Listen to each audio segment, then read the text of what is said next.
We gave you a world where you could simply create a block and destroy it. A world where the only limit is your imagination. And you taught yourselves how to build funny, creative, bombastic, epic, unexpected, and amazing things.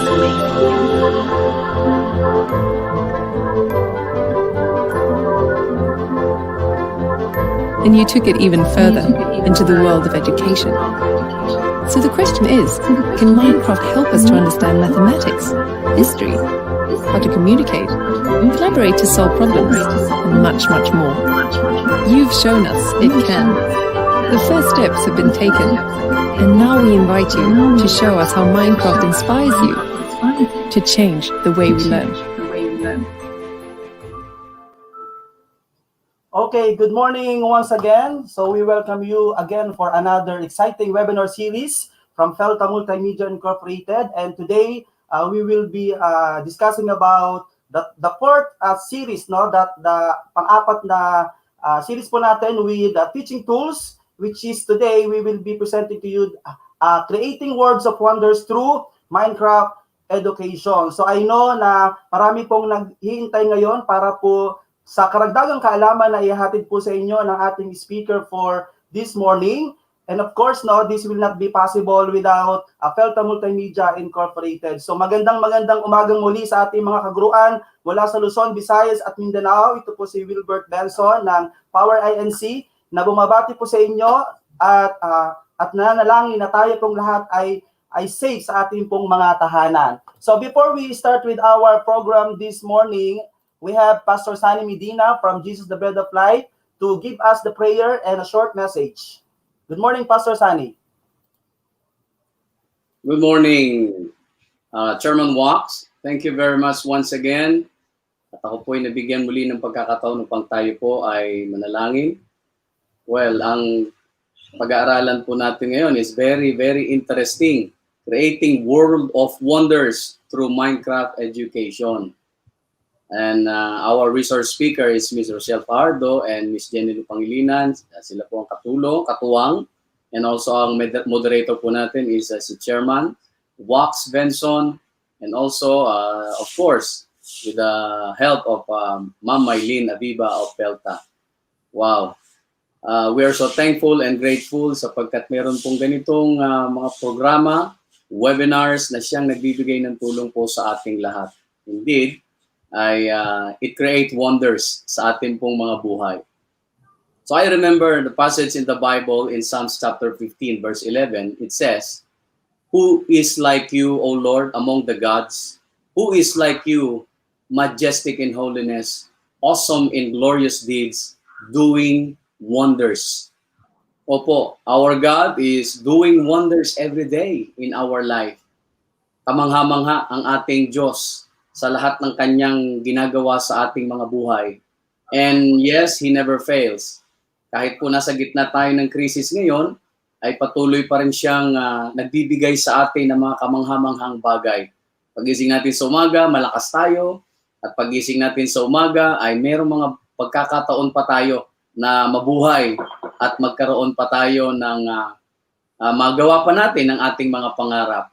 At isa po nga dyan, at nandito tayo ngayon, upang mag-aral, no? At maging kaisa po tayo ng Felta and Power upang tayo pong lahat ay matuto at magtagumpay sa ating buhay. So this topic reminds me how God is wonderful, doing wonders. Sabi nga niya we are wonderfully and beautifully made. So lahat tayo ay wonderfully made by our God. So every day, lagi lang po tayong lumapit sa Panginoon, magtiwala lang po tayo sa Panginoon. Kahit sa gitna ng krisis, ay naroon po ang Diyos upang tayong lahat ay tulungan. Kagaya nga po ng Footprints in the Sand, kung natatandaan ninyo yung kanta na yan. Yung isang tao ay nagrereklamo siya. Sabi niya, una kasama ko naglalakad si Lord sa tabi ng dagat. 4 yung paa na nakikita ko sa sand. Pero habang tumatagal, naging isa na lang. Sabi niya, why Lord, iniwan mo na ba ako? Pero sumagot sa kanya ang Panginoon, hindi mo mga yapak yan. Yapak ko yan. karga-karga na kita. So, yan ho'y maliliit na bagay lamang, but God is always doing wonders in our life.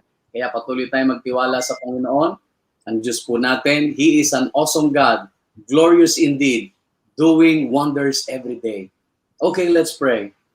Heavenly Father, awesome and wonderful God, this morning, thank you, O Lord, for giving us opportunity, O Lord, to live, O God, and to see the wonders of your works, O Lord, in our life. Salamat, Panginoon, sa hangin na hinihinga namin. Salamat, O Diyos, sa lakas na pinagkaloob mo sa amin. Salamat sa karunungan na inyo pong ipinagkaloob sa bawat sa amin. And also, yes, O Lord, pangunahan niyo po ang webinar na ito, Panginoon, from start to finish. And also, Lord, help our resource speaker, Ms. Rochelle Fajardo. Give him more wisdom and knowledge, O God, that we need, O Lord, upang ma-feed kami, Panginoon, sa topic na ito. And also, Lord, our moderator, Chairman Wax Benson, and Ms. Jennylou Pangilinan, especially, O God, continue to bless Ma'am Mylene Aviva in Felta. Maraming salamat po, Panginoon. To you all the glory and honor and praise in Jesus' name. Amen. Have a powerful morning. Thank you very much, and God bless you all. Have a wonderful day. Amen. Maraming salamat, Pastor Sunny, for that wonderful prayer.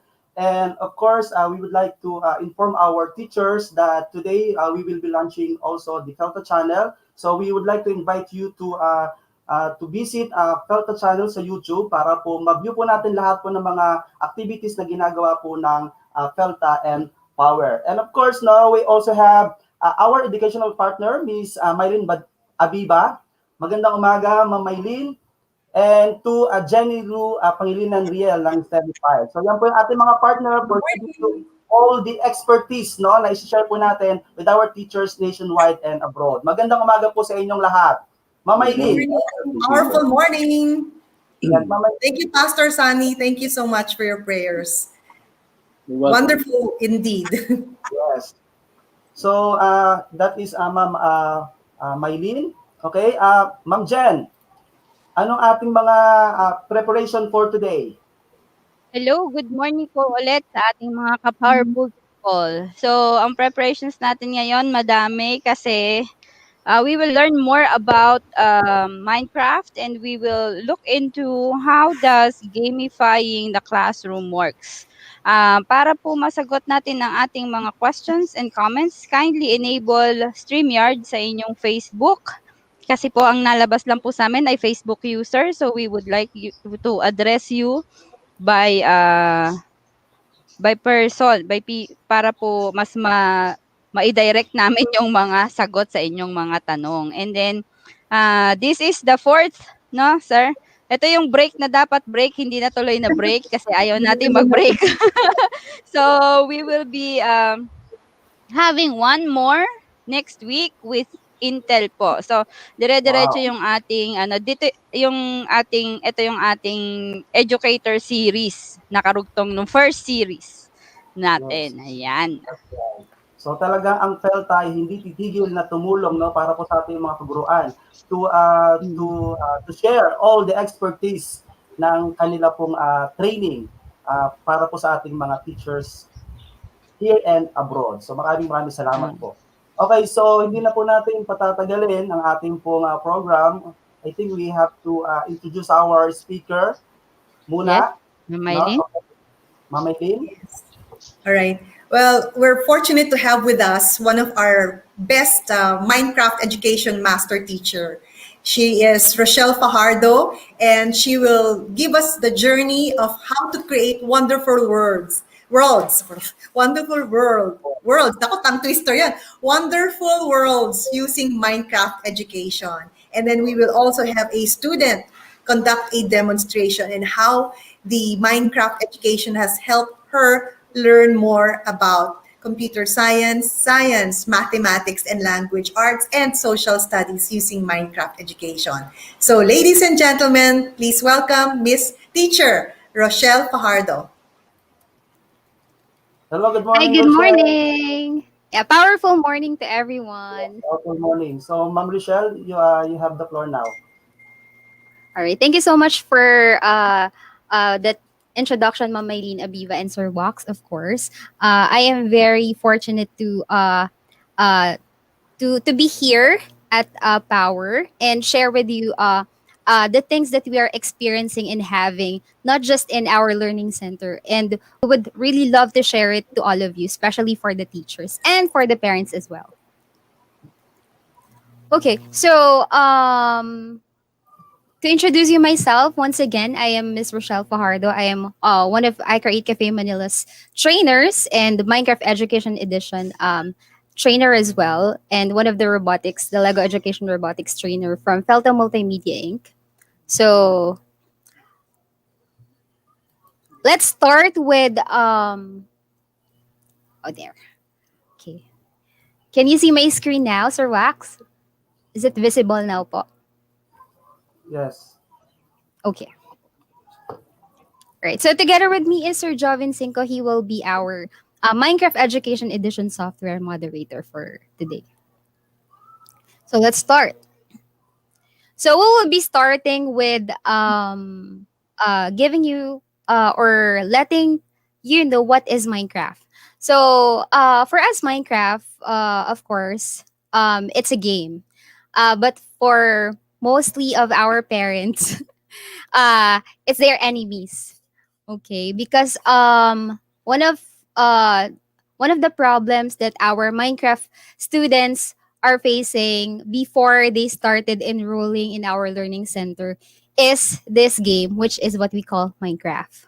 Well, Minecraft back then, what we only know about Minecraft is just a game of placing blocks.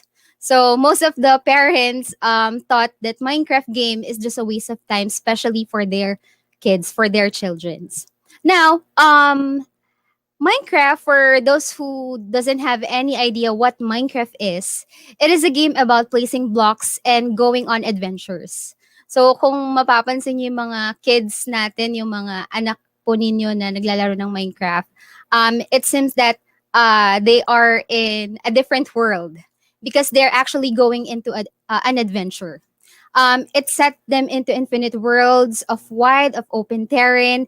It extends up into the hills, into the mountains, down into the dark caverns filled with lava treasure, and many more. So, kapag naglalaro po talaga yung mga kids natin ng Minecraft, nawawala sila sa mundo natin because they are actually going on their adventure with Minecraft game. Now, since we have the Minecraft as the usual game or a play for our kids, yeah, especially for our kids nowadays, it is a very good idea, and even me, I'm very amazed with this idea that Microsoft came up with the Minecraft Education Edition. So yes, especially for the parents listening right now, there is already what we call the Minecraft Education Edition. Now,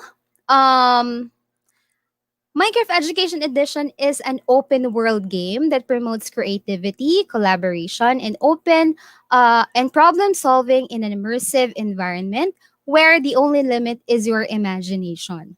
Now, especially this is especially for our teachers this time. Minecraft Education Edition offers special features for educators, which later we will explore, such as easy tutorials, different worlds, classroom management tools, secure sign-in, classroom collaboration, and tons of sample lesson, which we will show you later on. Plus, you get a connection to our global network of mentors and tech supports. So later on, all of that we will be showing it to you. Now, educators are already, or educators like us at I Create Cafe Manila, are already using the Minecraft Education Edition to teach a range of subjects from history and chemistry to sustainability and foreign languages, and can map lesson directly to specific learning outcomes and curriculum standards. So there are embedded curriculum with each activity or with activities within Minecraft Education Edition. Now, Minecraft Education Edition also helps prepare our students and our kids as well for the future workplace. Like what I mentioned, there are activities that they can do problem solving inside the Minecraft education edition world. We can build their skills like collaboration, communication, critical thinking, and systems thinking. The open learning environment will give our students the freedom to experience, experiment, and encouraging creative self-expression and problem solving. So that's the most important part here, that we thought that they are just playing Minecraft. Well, at the same time, we are actually preparing them to our future workplace. Now, what can we do in Minecraft Education Edition? So, like what I mentioned a while ago, there's a lot of activities that we can have in Minecraft Education Edition. Um, but just like what we are actually promoting in Lego Education or in robotics, Minecraft Education Edition is another, or Minecraft is another platform where we can use um, as our tool to let our students play while learning. And that is what we call the learning through play. So, even more importantly, game based learning meets students where they are and where they want to be. So, engage and play the children's or challenges them, given room to be creative and fail forward, and taking risks and iterate along the way. Now, for more games that we are going to have later, educational games, we will be showing it to you later during our software tour. So let's proceed. Now, these are the benefits that we can actually have. These are just three main benefits that we can have in Minecraft Education Edition. But aside from this, there are a lot even more. Now, the things that we can do in Minecraft Education Edition, number one is collaboration. So the students, our kids can collaborate on the projects with their classmates or with their friends. So we can actually use this platform to be our online learning platform that we are already using at iCreate Cafe Manila, and some schools are already using. There is also a way to document their work and share their work within the class or within the virtual class, which we are already practicing. They can personalize their games. Of course, effective communicating learning objectives in game. Play in a secure environment. Of course, since they're just at home or they're just facing their laptop and having the activity inside the Minecraft Education Edition world. And of course, the second one is programming. So this is one of the best feature of the Minecraft Education Edition that we don't actually have in Minecraft game. Now, in Minecraft Education Edition, you will be able to learn basic programming through visual based or icon based programming, as well as we're also introducing the text based coding through JavaScript and Python already. Now, the third one is the problem solving. So, like what I mentioned a while ago, there's a lot of activity inside the Minecraft Education Edition world where we can practice or we can enhance their problem solving skills, which letting the students or the kids prepared for our working environment. Now, there are various activities and practices where our students and kids can apply and improve their skills, finding solutions to a given problem from a simple to complex issues. So let's proceed. Now, these features are what I'm trying to mention a while ago. Minecraft Education Edition has its very good feature that we don't have in Minecraft game. So one of it is the Minecraft agent. The Minecraft agent will serve as the kids or our students' companion inside the Minecraft world.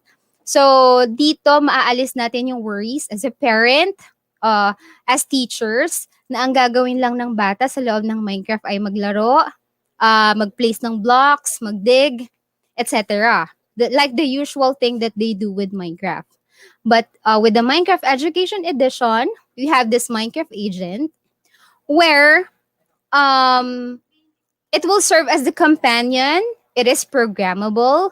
It do follow steps. It do task for the students or for the kids and store items for them.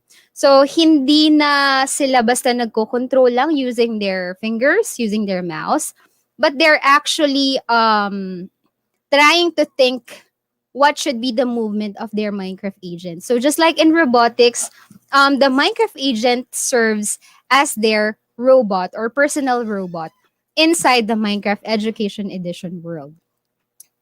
So that means that the movement of the robot will be depending on how the students or how the kids command or do a code for their Minecraft agent. So that's one of the best thing that we have in Minecraft Education Edition.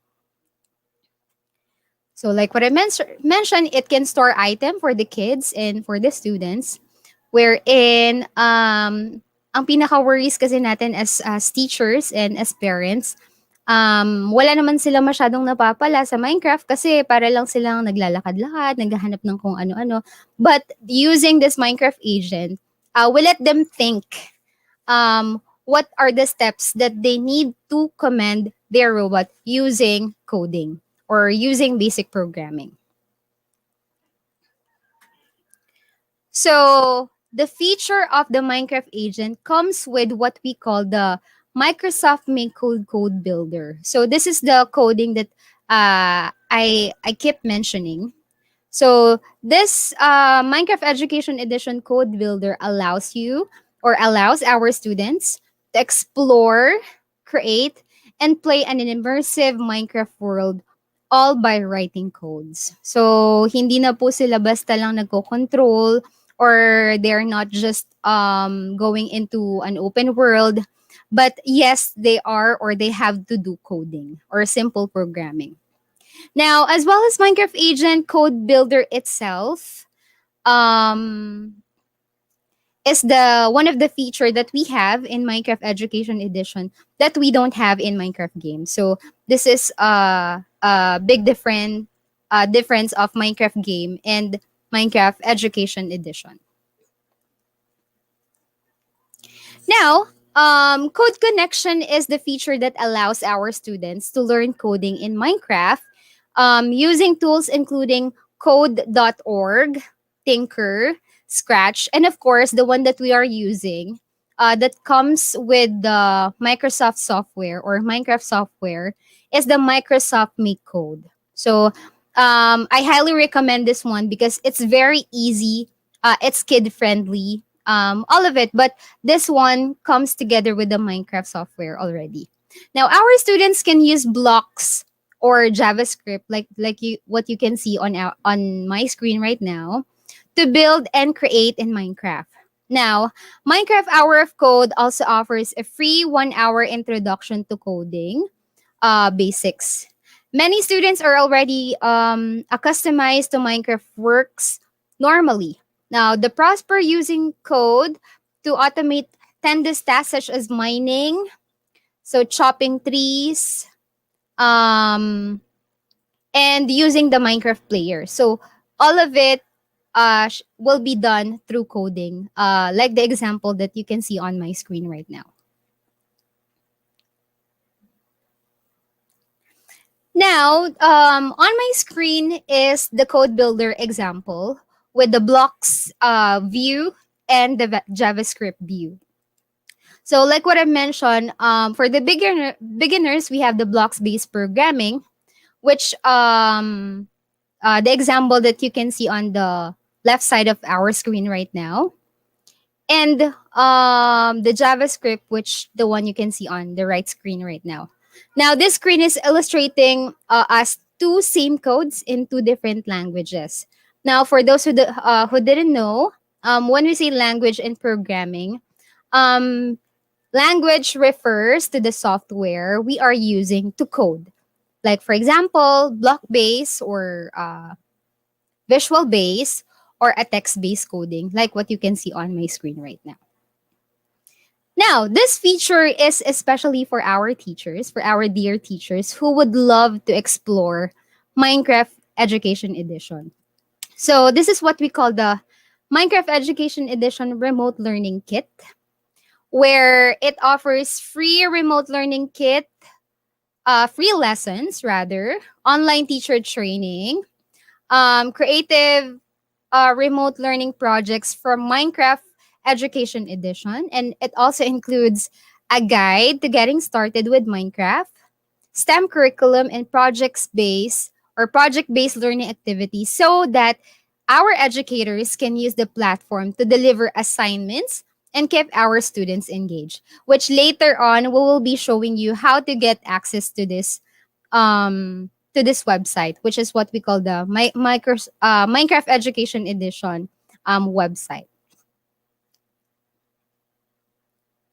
So our Minecraft Education Edition, like what I mentioned a while ago, is embedded with different subjects that we will enjoy, or our students can enjoy their school subject while playing Minecraft. So that's the thing that we are having right now. There are students, or there are kids that is hard to get engaged to a certain topic or to a certain subject that we are having, not just in our classroom, for example, for the tutorial centers or at home. If we have parents here watching, kung nahihirapan sila dun sa mga subjects, especially the subjects that we have in Minecraft, we can use the Minecraft Education Edition platform to get to let them get engaged, since we are giving what they want, which is playing Minecraft. So they are thinking that they're just playing Minecraft, while at the same time they're actually learning their school subject. Such as, so we have here subjects for language arts. So we have different kinds of activities embedded with the software that you can easily access if you're a teacher or a parent. We also have subject for computer science, where we can teach computer science or simple coding or programming. We also have subjects for science. So later on, I'm going to give you a software tour, enable for you to see what's inside the subject kits. We also have mathematics. So one of the most favorite of our students. We also have subject for history and culture. We also have subject for arts and design. So those are the subjects embedded with the software that all of our teachers, not just for our teachers, but our parents can access if you have an Office 365 account for your Minecraft Education Edition, which is very easy for you to use because everything is in there already. Together, it comes together with the curriculum, the lesson plan, and all the things that you can use.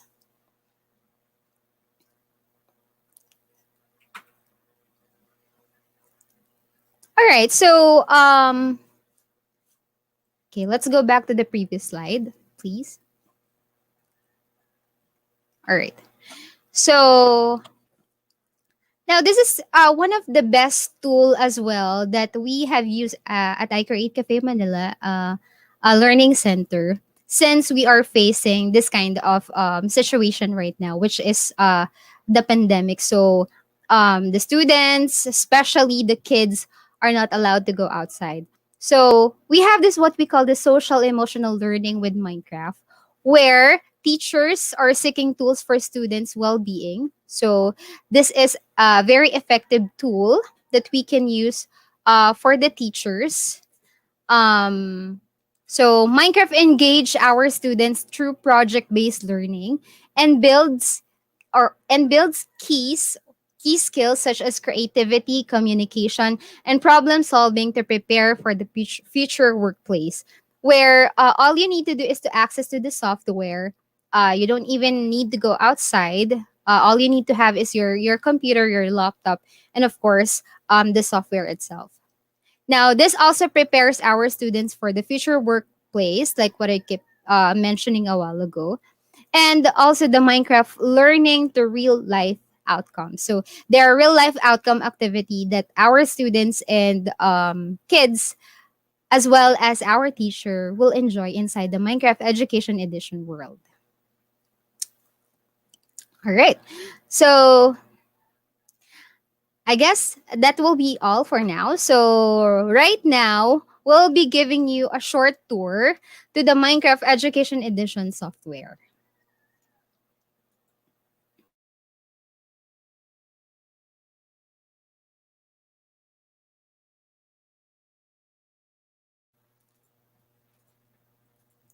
Okay, Sir Wax.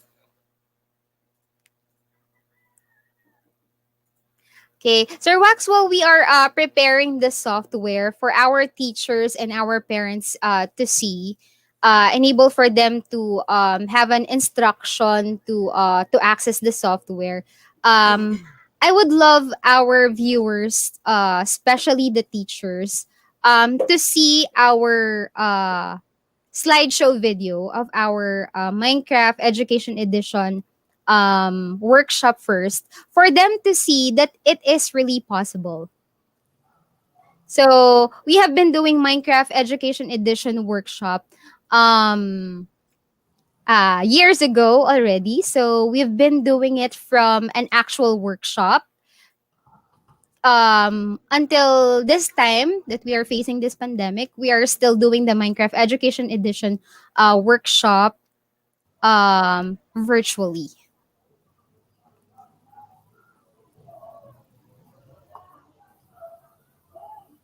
Can we share the audio, Ma'am Rochelle?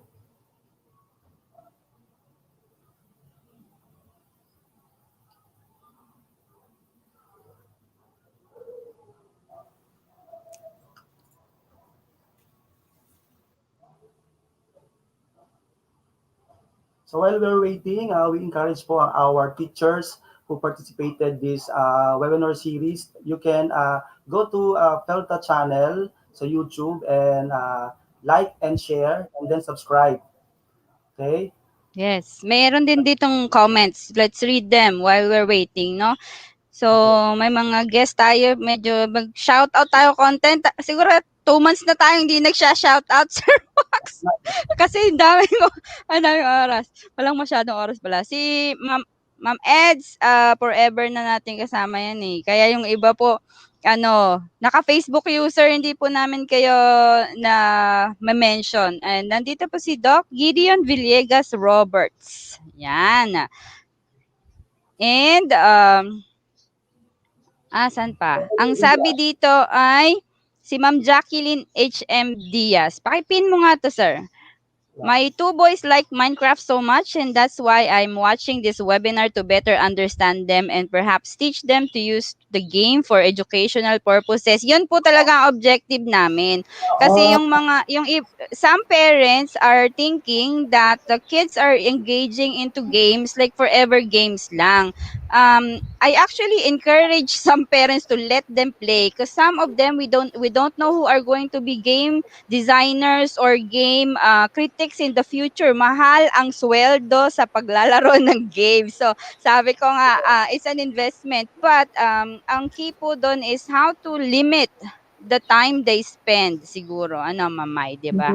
Dapat may mga guidelines kayo sa house. Like what time they can use the Minecraft education and then until for how many hours and what time of the day. So, you should still have family bonding. Oo, correct. Important. Opo. May tanong pala kay Ma'am Rochelle habang wala pa.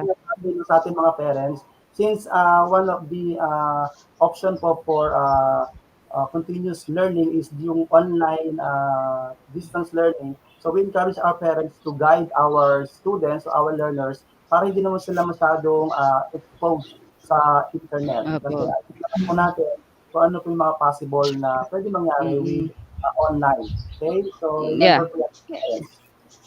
And then we also want you to remember, minsan kasi nadja-judge din ma'am yung mga teachers. Ay, yung teacher ng anak ko nagpa-game na lang ng nagpa-game. Hindi yung game po doon hindi naman hindi naman siya game. Sometimes we do games for motivation just to get them started and hyped, ano. But then sometimes we sit with the kid and play the game with them. It's bonding moment at the same time you learn. And katulad to, Ma'am Rochelle, may tanong ako, no? Di ba you said in the Minecraft platform, you have the lower version in terms of programming language capacities, yung block coding, ano? And then we have the Python. Kasi in some applications, kapag ginalaw mo sa Python script niya, hindi nag-update yung block. Sa Minecraft ba, either way, nag-update sila parehas? Yan, Yes, ma'am. nakamute ka ganda. Exactly. Ayan. Yes po, sa Minecraft po, automatic siya. When you code it with Python, makikita mo rin yung block-based version niya or the JavaScript version niya. All you need to do is to click. Later on, we'll be showing you the actual demonstration para po makita ng ating mga educators and our dear parents as well. And advice ko lang po dun sa mga parents na nakikinig ngayon, sa amin po kasi learning center, hindi may iwasan na sila parents, nakikisali din po sila sa workshop. So, if you have some time, you can actually watch and join your kids para po makita natin kung gaano ka-effective and yung learning, play-based learning that we are conducting and kung gaano ka-effective yung paglalaro for our students or for our Yeah. kids. Correct. Ayan, si Ma'am Ems Ben Francisco, nakikinig yan from Taguig. Gina yan mag-Minecraft, Gina rin yan mag-EV3 with Peltay. Kaya lang yung COVID Okay, na-trap. Hi, Ma'am Ems. aside po sa training po na binibigay po ng Pelta, of course, no, gusto po nila na ang output po natin ay may showcase po natin. Kaya po din prepare for the first Philippine National Minecraft Competition na mangyayari po yan sa August 24. I Create Launch. Cafe Live. No, nakalive po yan sa Pelta sa I Create Cafe. So, sundan niyo lang po ninyo ang mga page ko na yan at saka channel for you to get updated with all the activity po ng Pelta. Okay? So, Okay, ready na daw yung vid. okay. Right. So this is to show you the video that we are actually having at I Create Cafe Manila. So from actual workshop, an effective Minecraft Education Edition workshop to a virtual workshop. So let us watch this video.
All right. So that is a recap video, a snippet video of our workshop that we are conducting at iCreate Cafe Manila. So just to let you know, Felta Multimedia or Felta is a training partner of Microsoft of MSN Minecraft Education Edition. So we are giving the kids certificates after they finish a certain workshop, and then continuously from blocks based programming, tinutuloy-tuloy po nila hanggang sa text based programming. Yes, we are a global training partner of Microsoft. Yes. All right, we have some more. We have more in store for our viewers today. Okay, go ahead, Rochelle. All Yes. right. So right now, what we'll be having po for our dear teachers and for the parents, we'll be having a live demonstration and a software tour as well. So later, I'll be introducing you one of I Create Cafe Manila's member. She's also the face of I Create Vlogs. But later, after our software tour po muna, para makita ng ating educators kung paano natin kadaling ina-access yung Minecraft Education Edition software. Okay. So it's not just kid friendly. It's not just teachers friendly. So anyone, even a kid, can actually use this software. Right. So as you can see here, enable for you to log into to a Minecraft Education Edition software. You need to have an Office 365 account that comes up with the Minecraft Education Edition software. So all you need to have is that account for you to access Minecraft Education Edition.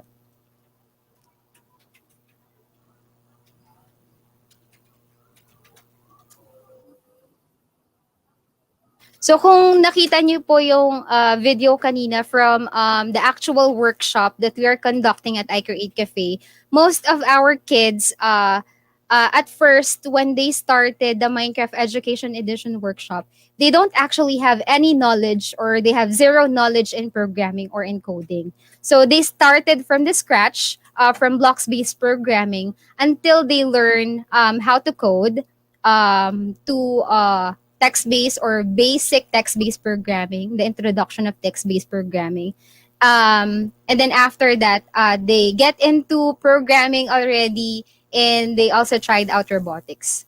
So right now, our screen is ready. So this is what our Minecraft Education Edition software looks like.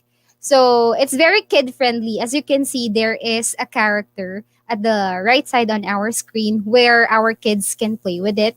Sometimes even the teachers, kami-kami din sa I Create Cafe, nagpapanggandahan pa kami ng avatar or ng character.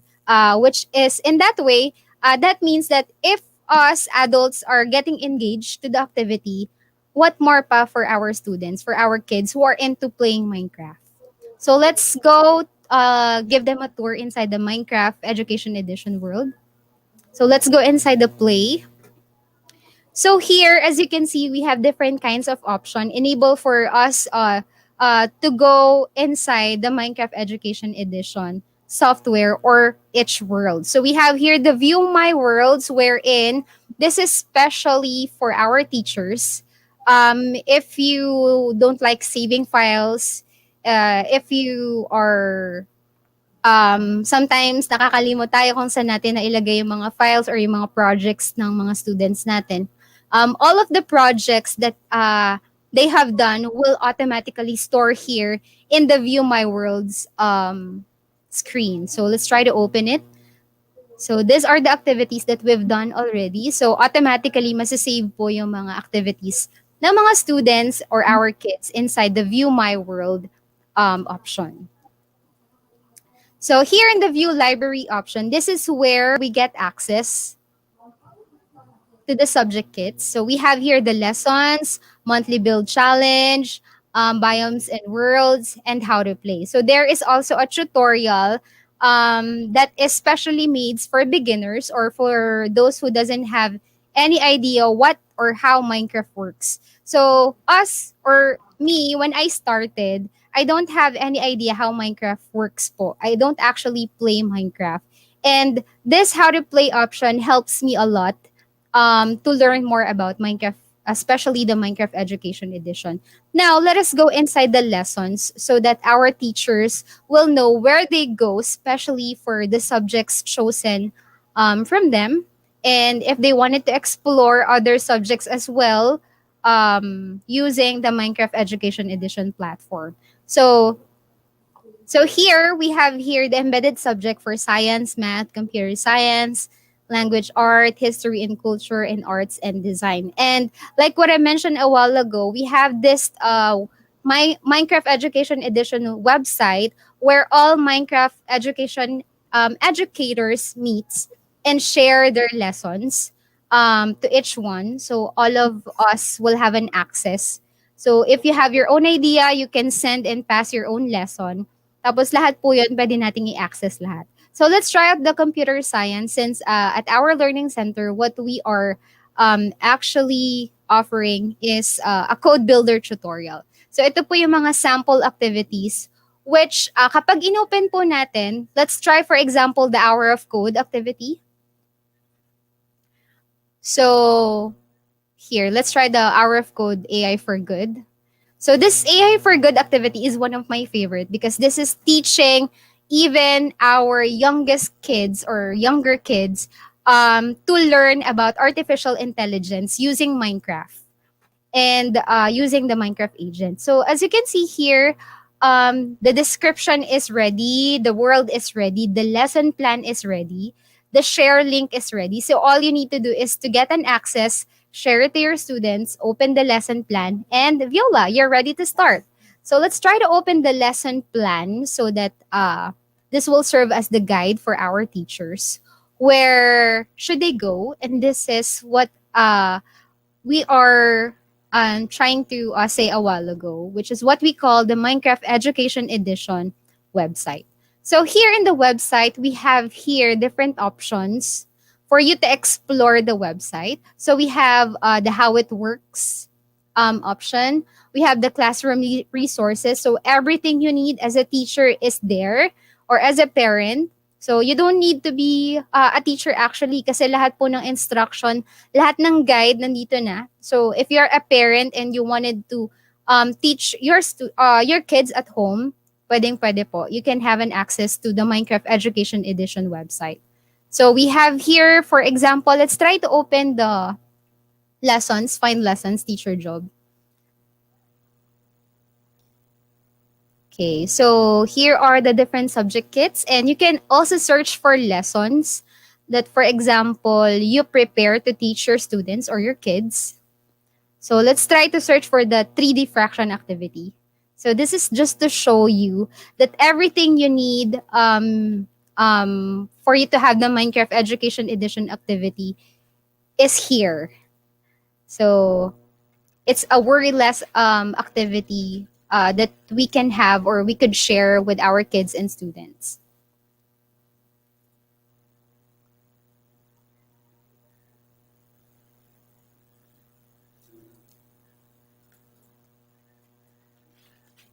So there you go. So kung makikita natin, doon sa loob ng software, there are just few activities that we saw. Pero kapag pumunta po kayo directly sa Minecraft Education Edition website, there are lots of activities, varieties of activities that you can choose according to the topic that you have.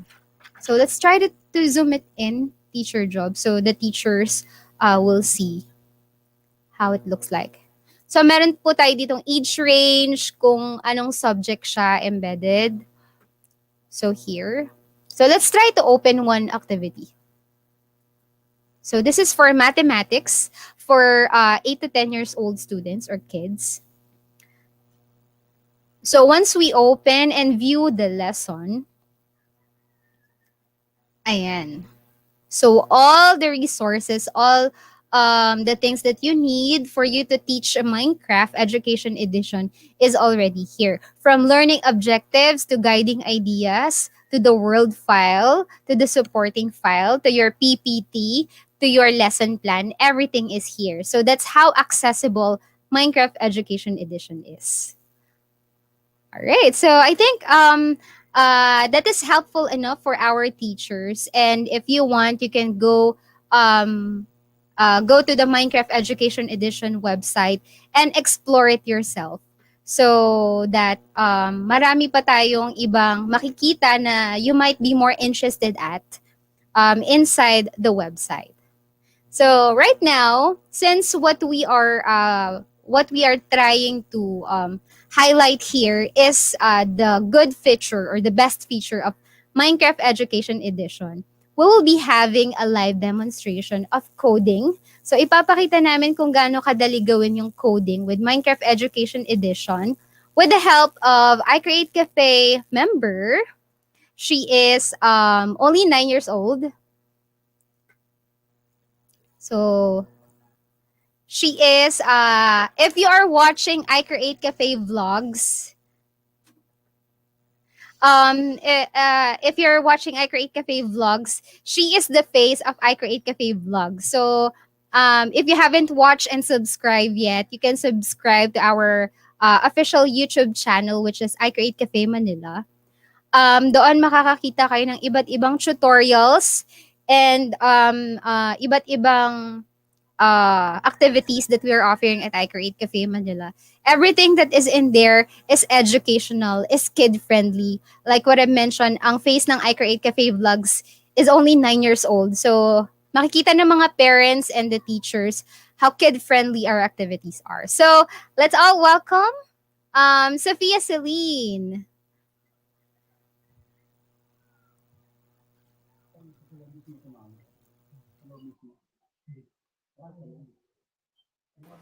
Hello, Sophia.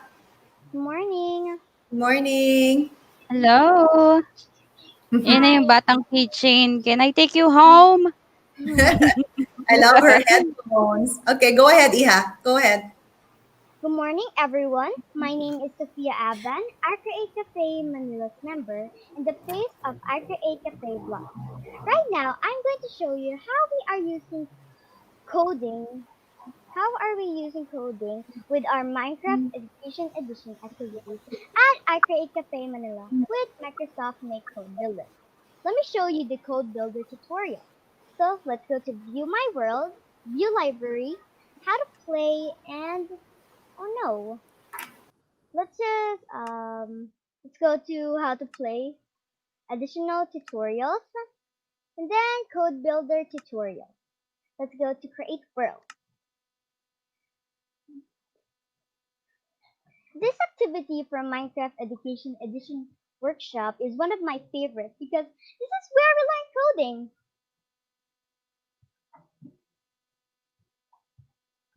It takes a little time.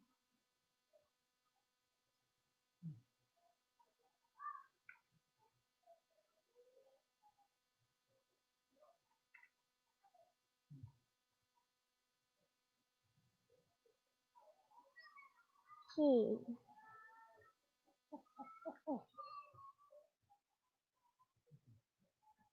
All right. So right now, Sophia Celine, like what I mentioned, she will give us a live demonstration of the code builder, and I think it's ready. Go ahead, Sophia. So, welcome to the Code Builder tutorial where we will see our Minecraft agent. As you can see on the left side of my screen is my Minecraft agent.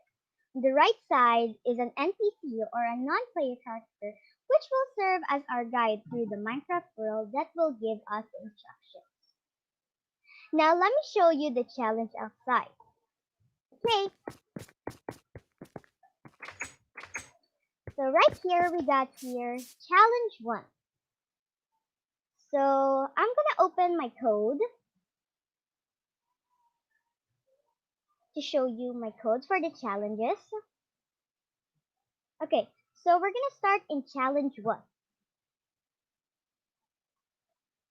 So right here we got here my code. So your agent can move forward whatever you want. It can teleport to you wherever you go and turn left or right. Okay, so first let's teleport our agent right here to the starting line. Okay. Let's TP. Okay, so I'm just gonna fix her rotations. Okay. Ooh. Okay, so the challenge right here is the agent needs to step on the golden plate by using only code. Okay. Oh no. Okay, let's put run so the agent will run. Yay, she did it. Now let's go to the second challenge. So right here is a challenge 2. Okay, so let's just teleport the player right here. Okay, so I'm gonna change the code because this is not my code on challenge 2. Okay, so as you can see on challenge 2, it's a different code. So your agent needs to turn right and left and forward and also back. So the challenge in here, the agent needs to move and turn left to step on the golden plate and move backward and then go through this other golden plate so we can proceed to the challenge 3. Okay, so let's begin.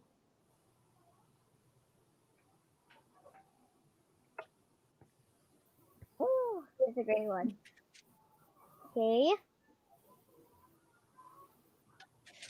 Yay. Now let's proceed to the second challenge. I mean the third challenge. So the third challenge is a little bit difficult, but it's fine because right here, the agent needs to go up and down and more stuff. Okay, let's teleport her right here.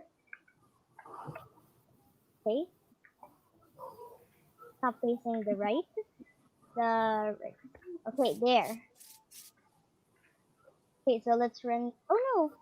I'm just gonna fix the code on challenge 3. Okay.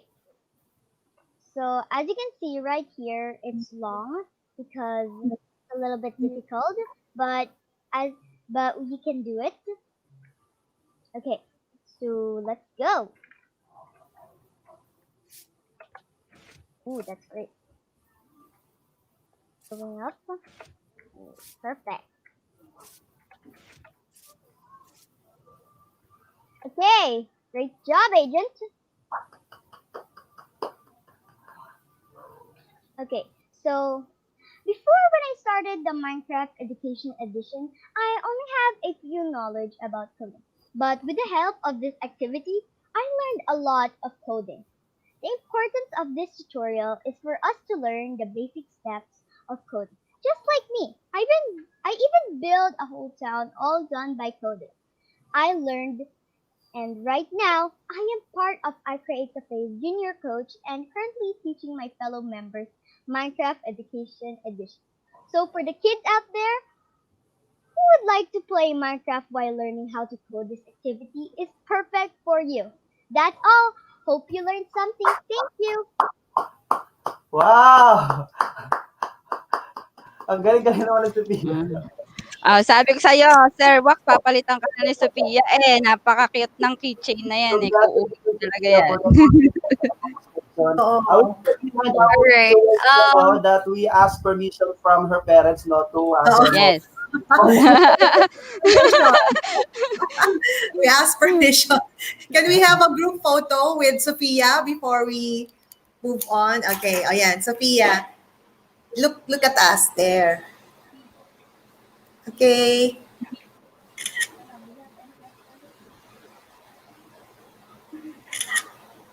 Thank you, Sophia.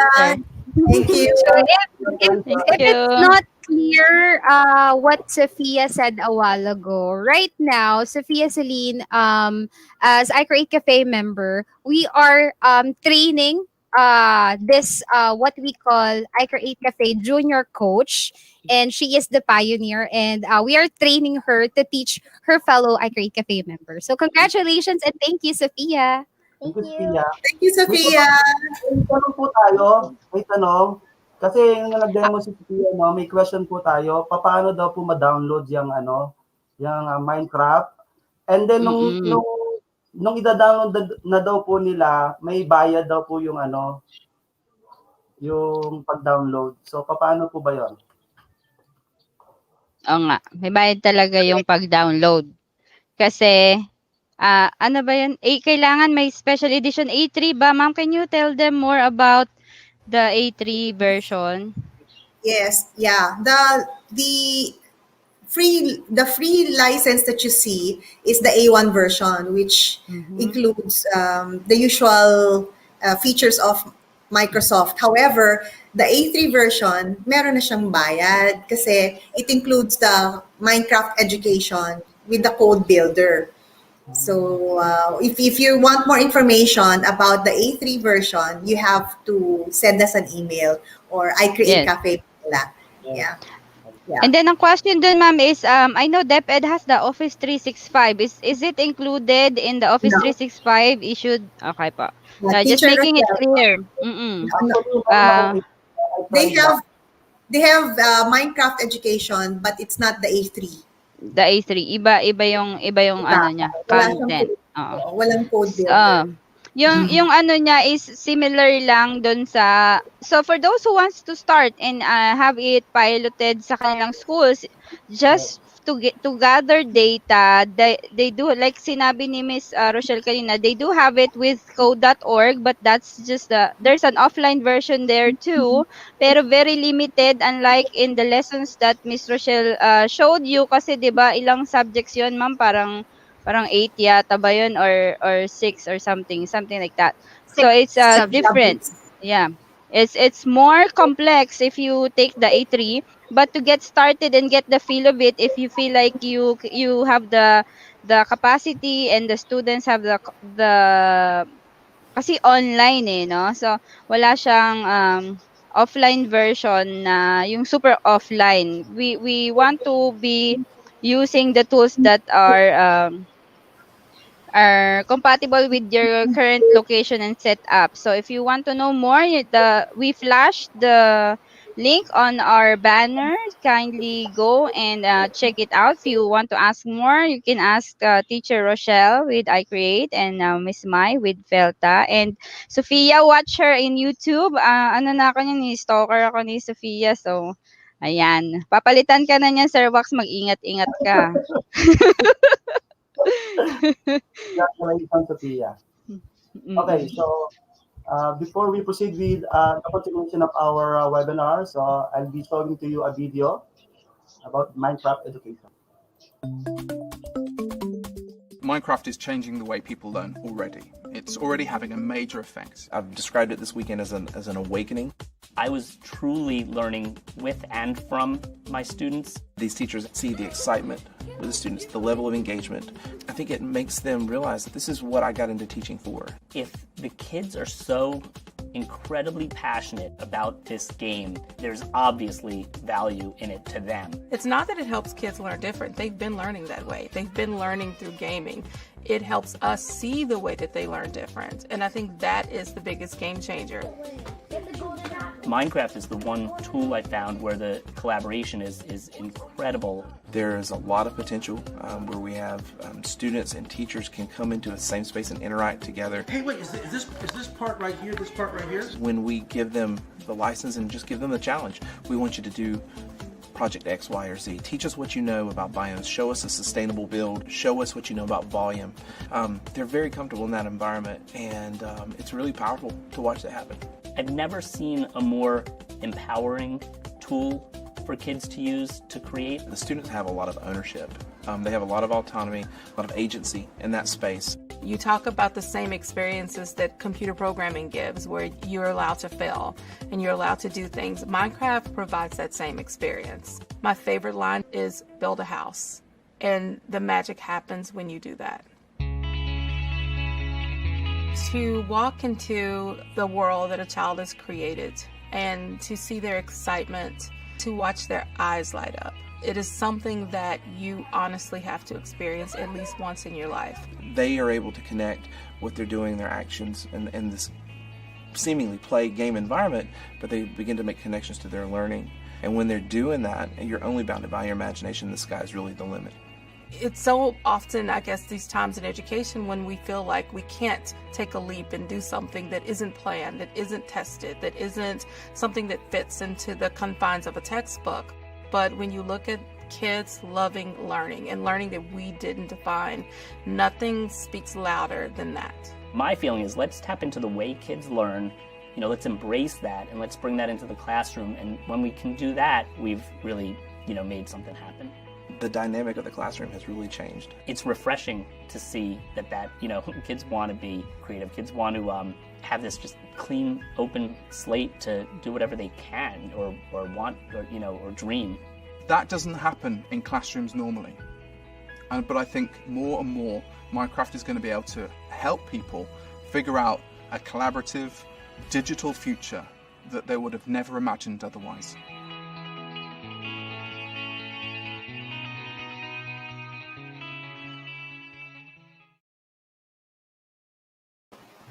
Okay, so that is Minecraft Education. For more information, you may visit the Felta website and I create copy page.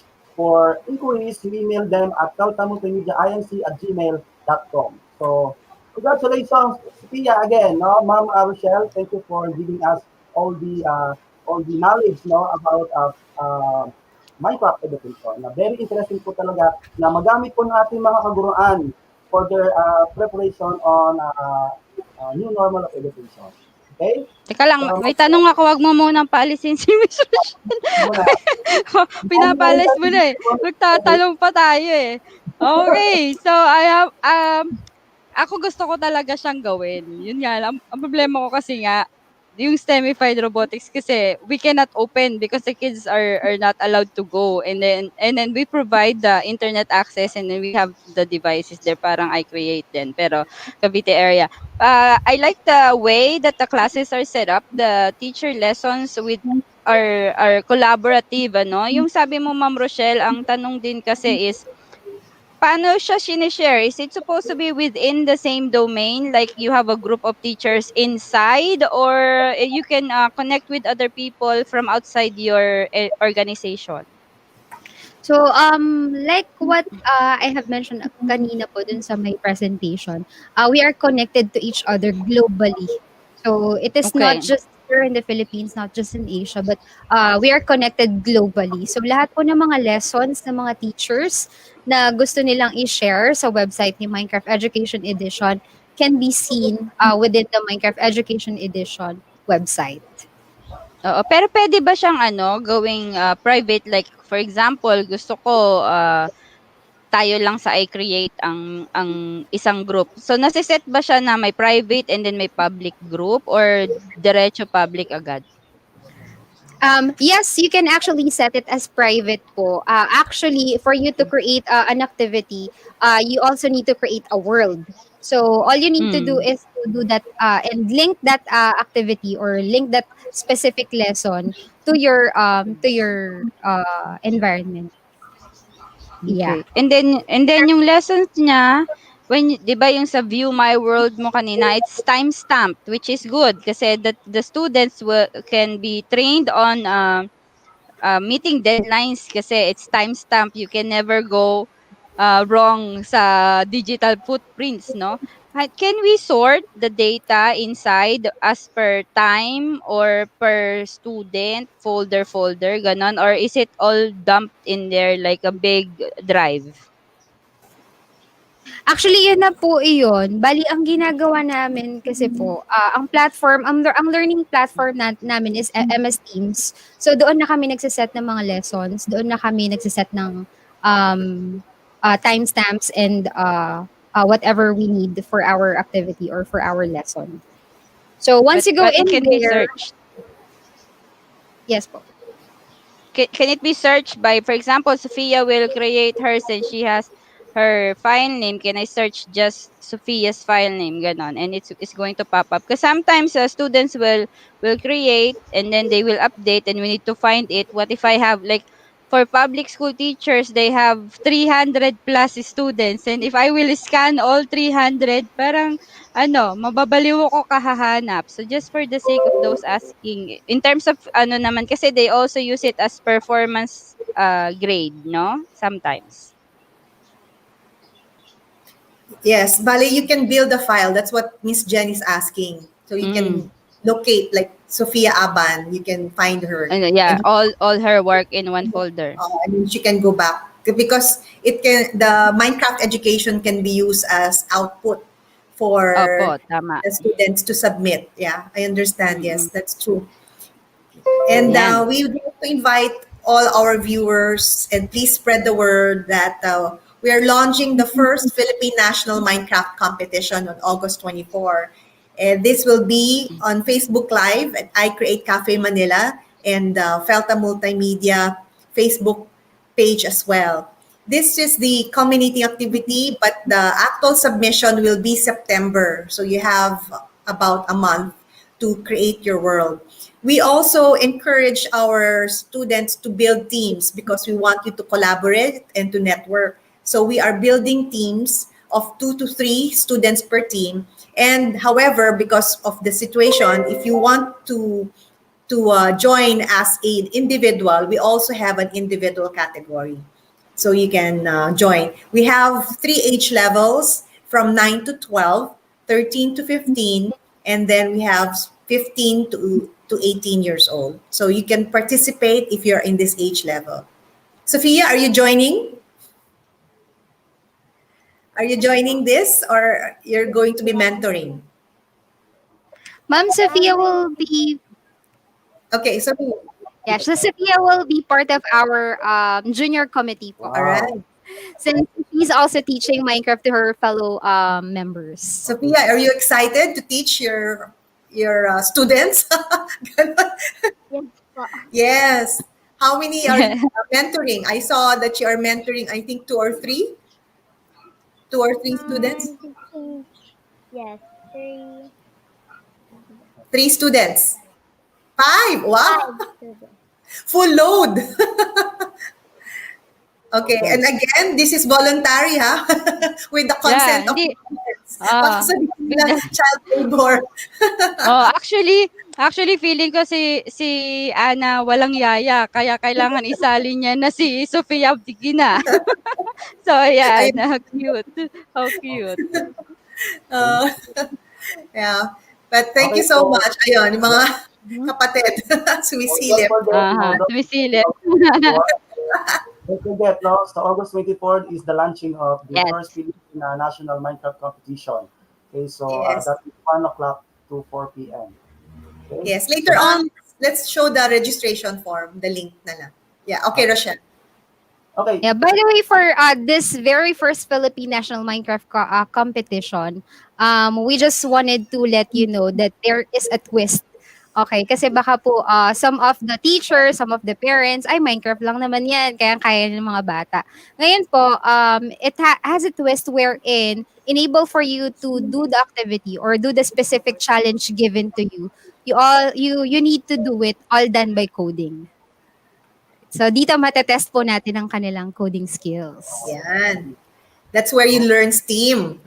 Arts kasama. Di ba? Di ba, Miss Jen? So that's how they learn STEAM. Yes, correct. So coding, and then they have to really code. Okay. So before Right. we proceed the continuation of our webinar on teaching tools, no, let's have an impression, no, for the training and demonstration that we presented earlier. So we have Dr. Gideon Roberts from Bataan to give us the impression. Good morning, Dr. Roberts. Good morning, Dr. Robert. Good morning po. Roberts.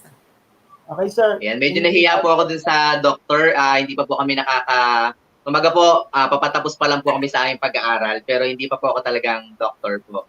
Okay, so Ayan, so a blessed day po sa ating lahat. And first and foremost, let me extend my heartfelt gratitude to our learning facilitators today, Ma'am Rochelle Fajardo, for sharing your expertise about the world of Minecraft education. And mamaya po, Ma'am Jennylou Pangilinan, about STEMified robotics and concept of gamified classroom. And of course po, good morning po kay Sir Wilbert C. Benzon, our ever dynamic Microsoft ambassador and moderator of today's webinar. And good morning din po kay Ma'am Maylene Abiba. At kanina po kay Sophia, very smart kid, na nag-demo po sa atin about Minecraft. So, batay po sa aking panonood kanina, Minecraft is truly educational because it will enhance the creativity, problem solving, self-direction, collaboration, and other life skills. Not only our learners, even tayo po ng mga teachers and other individuals. Talagang matututo po sa Minecraft education dahil ito po ay both fun and educational, which also develops career skills para po sa ating lahat. And naisip ko po kanina, during this pandemic crisis, this educational platform could also help us to fight anxiety, which can also lead to depression if not managed properly. So parang feeling ko po kapag natuto yung ating mga pupils nito about Minecraft education, marami po tayong magiging future architects and engineers. And since we are now embracing the what we called Industry 4.0 or an era called Fourth Industrial Revolution, where Internet of Things, technologies, and robotics have already existed, exposing our learners to this kind of educational platform could also contribute or could also develop their technological skills na super need po natin sa panahon po ngayon. So this educational platform could surely help our learners to develop their full potential. So maraming salamat po sa knowledge po na naibahagi niyo po sa aming lahat ngayong umaga. Thank you so much po. Okay, maraming salamat Sir Robert, Gideon Roberts, for your impression. Thank you, Dr. Roberts. Salamat Very po. encouraging. Thank you. Thank you so much. Okay, so hindi na natin patatagalin. Ma'am Jen, are you ready for your presentation? Microphone. Thank you very much, Sophia, also, Right. and for Rochelle. Thank you very much. Okay, as we continue Thank you. our teaching tools, Ma'am Jennylou Pangilinan-Riel will give us more resources for our teachers to use in the classroom. Okay, Ma'am Jen? Okay, thank you po. Sir Wax, pa-share ng aking screen po. Yan. So, good morning. We will be looking at how do we see the importance of, hindi ko na kayo nakikita, so pwede mo nang i-share, full screen ng aking screen, Sir Wax. So, we have a gamified classroom and how do we go about? We have the fourth series for the teaching tools series, Creating Worlds of Wonders through Microsoft Minecraft Education through Microsoft. So we have the Socrative website. So those who were new, teka muna, I will exit full screen so I can see you. If you want to engage in our talk, kindly go to Socrative student. So, search nyo lang po. Paano nyo po yun hahanapin? You will just have to type. Lakihan natin. Just type Socrative student. Okay. So, those who are with us before, i-type nyo lang. Alam nyo na po ang gagawin. Socrative student. And then, you will have to click student login Socrative. Okay. And then, ito po ang ating classroom. You will have to type virtual math. Wala pong space in all caps, and then click join. So this is where you need to go. Again, you go to socrative.com student and then sign in. Hindi niyo po kailangan mag-register. You just have to go in there. If you're using your phone, it's fine. If you're using your laptop po, it's fine. I will be asking questions kasi, so you will see. And let me stop share and I will share my entire screen para makita po natin yung aking buong screen. Ayan, nakikita nyo ang aking sarili. Okay, so we have, ayan, liitin natin, ang dami kong tabs. Okay, so we have, I will go with you as a teacher. Socrative teacher po naman to. So those who are new with us today, this is one platform you can go to para po makita natin ang inyong mga sagot. We will have to sign in. Ito po ang akin. Okay, tingnan natin ang inyong mga sagot as I will be doing interactive work with you guys. Okay, so tingnan po natin kung short answer. I will require, are you here? Okay, and then I will start. Let's see how many students I have. Okay, virtual math po. We are going to, okay, I have 2 students. Mabilis, di ba? Mabilis nyo, ah. Okay, I have 2 students so far. Are you here? You have to say yes or no po.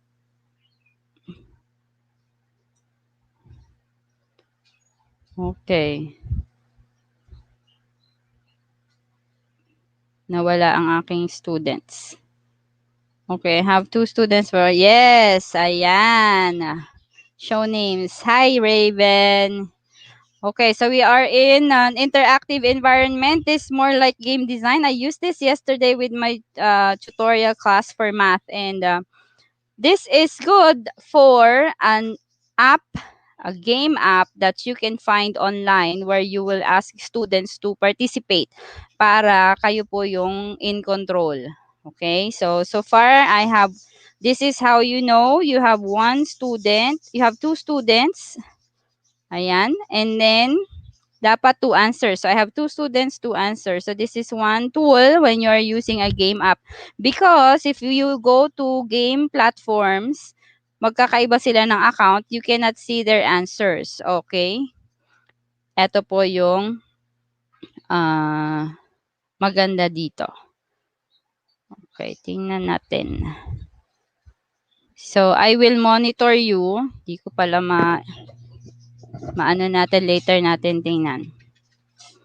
Okay, so tingnan natin. Once you're joined in, I'm asking you a question now.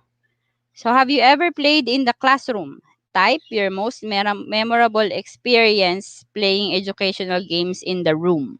So what were your most, how did it affect you? Have you ever played in the classroom? If yes, what was your most memorable experience? If no, what will you wish for if ever you have that experience? So, finish natin to. Magtatanong ulit ako, memorable gaming experience in the classroom. Experience. Oops. In the class. Okay, it's regardless of the type of game. Okay, I have your question. Meron pa man akong 2 student. Tingnan natin kung may sasabihin sila. At least I have an audience. Sir Wax, wala ka dito eh. Okay, what was your most memorable experience? Ayan, Kahoot. Yes, of course. Kahoot is a gaming platform din. It's a quiz and a gaming platform as well. I love Kahoot. Who else po? Sana you can join. Go to Socrative Student and then go to our virtual name. Sir Wax, pakipin mo nga yung ating, yung ating classroom name sa ating live. Kasi si Raven pa lang ang nandito sa loob. Okay, Kahoot is 1. Okay, sino pa? Tingin pa tayo ng iba. Okay, while we're waiting, balikan natin yan. Mag-move on tayo dito. So, if you have those experiences in the classroom, yun yung mga nag-stick sa ating memory. Okay, so what are the objectives for today's presentation? We have to know what? We have to identify the principles and characteristics of games and gamification, and we have to know how how do we integrate principles into the gamification of your classroom? And of course, the third is apply. What are the principles to learn settings? Okay, paano ba natin isi-set yung gamified classroom? So there are two things you need to know about. We have the game versus the play. So what's the difference between games and play? So for games, you are confined within a space. You have set rules. And for play, it's open-ended. There are no rules. Like, do what you please and play with whatever is available to play with. But for games, we have specific rules and set of rules. An effective gamification activity is user-centered. So, dapat student-centered. And before doing anything, kailangan you assess the needs. For example, I want to um, use games into my classroom, but then the game app that you chose to use is applicable only for iOS ano devices. O kailangan naka-iPad ka, kailangan naka-iPhone ka to use it, or kailangan naka-MacBook ka to use it. But majority of your students are using Android devices. So if you will choose those that just because the game is nice and it's aligned to your standards, tapos hindi naman magagamit ng majority ng mga students because of their limitations in their devices, then it's not going to be as effective as it should be. What is gamification? Gamification is the use of game design elements in non-game context. So, iba yung mga games for the sake of gaming and then games for the sake of academics. So, medyo to bring out motivation to students, we use non-game context or content and use the game design platform. Okay, the gamification of learning is an educational approach to motivate students. Kailangan nakaka-motivate. Ang platform, the idea is why do students engage a lot in gaming? Therefore, if I use gaming design, I can encourage them to spend more time in the academics through the gaming platform. So, yung ating first series, I showed you Prodigy Gaming and the other apps. So, yun po yung mga applicable terms. There are two types of motivation. When we do the gaming app, papakiramdaman din natin yung ating learners. Ano ba yung kanilang motivation? Intrinsic ba or extrinsic? When we say intrinsic, there should be spontaneous interest. And when you say extrinsic, kailangan driven by external rewards. For example, they are doing this for gaming purposes only and for grades only. Gagawin ko yung mag-engage ako sa gaming namin sa class namin sa math just because I need to, because I have to have grades. So yun yung extrinsic motivation. But for intrinsic motivation, kids should feel excited to go into your math class because you are touching based on their interest, and you want them to explore more, and there's a natural eagerness to join because they loved what they're doing and they're learning as they are gaming. So magkaiba naman po yung content nila. There are trigger factors. For intrinsic, it should be more of a challenge. They were challenged because they find it interesting. They are curious. They're curious and they are in control. I learn at my own pace. And there's fantasy involved, especially for younger kids. There is the development of their creativity, especially like what Miss Rochelle showed you, the Minecraft world. They have the freedom to be creative and show what's in their mind. Sabi nga doon sa video kanina, we love seeing the way they learn. So when there are evidences or artifacts to support that whatever they're thinking are building up into their Minecraft worlds, therefore you know what's in their mind. Iba yung dinidescribe sa visually nakikita mo. Okay, extrinsic naman is 4 points, progress meters. It's like I have 'di ba meron mga challenges doon sa Minecraft kanina. So if there are 5 challenges, how will your students feel?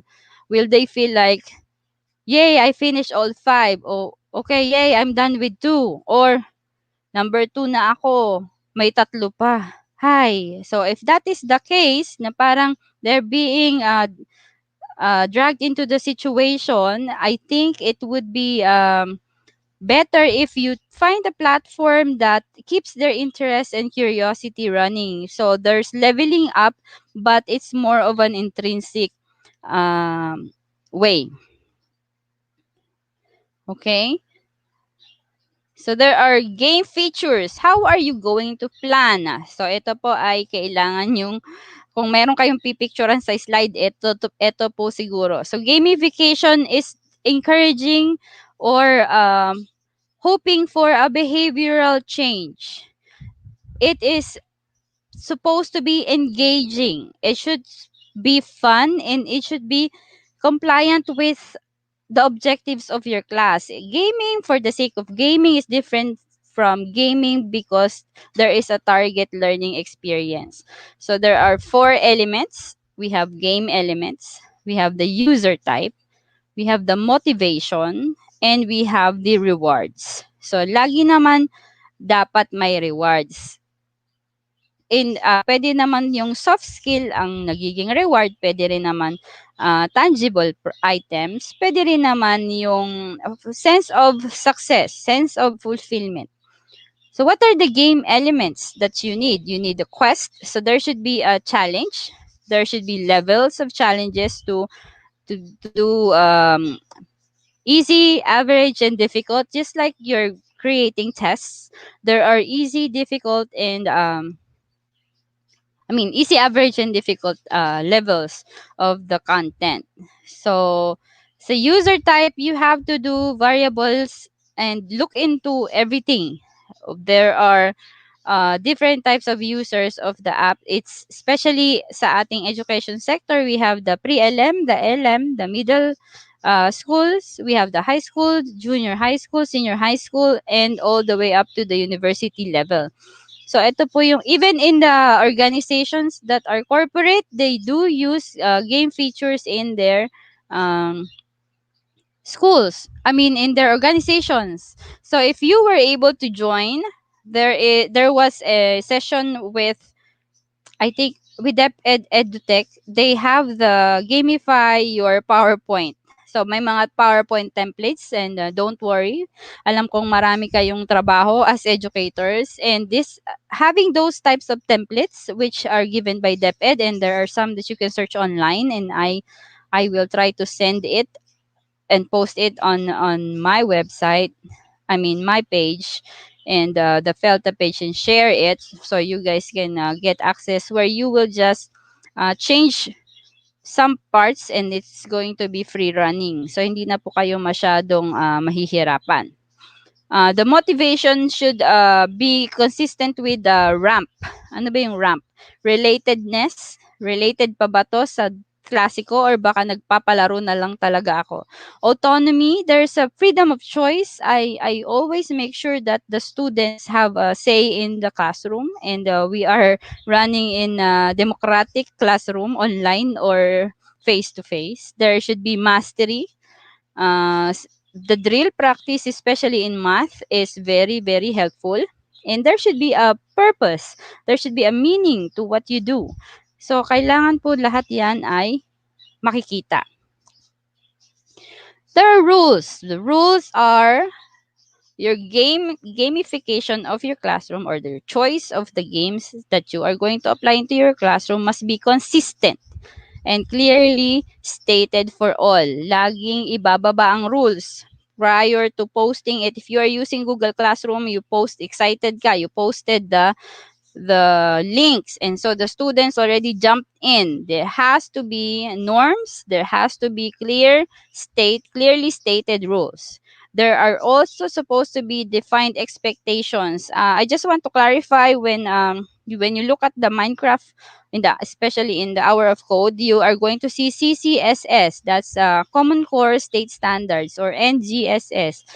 So, yung mga standards po na yon are being used in the US and in some parts of the country where they have a set of standards. So, those are maybe similar or different from the DepEd MELCs. MELCs yung ginagamit 'di ba po sa DepEd or in other institutions, we have to just read first before setting it as lessons. Baka napasobra or napakulang yung pag-assign natin ng games, or baka naman sa buong quarter isang standard lang ang na-focus because the games that you chose to apply in your classroom, or the gaming platforms you chose to apply in your classroom, is only using the same standard all throughout the levels. So it's not also healthy for your classroom to have all to finish all the lessons,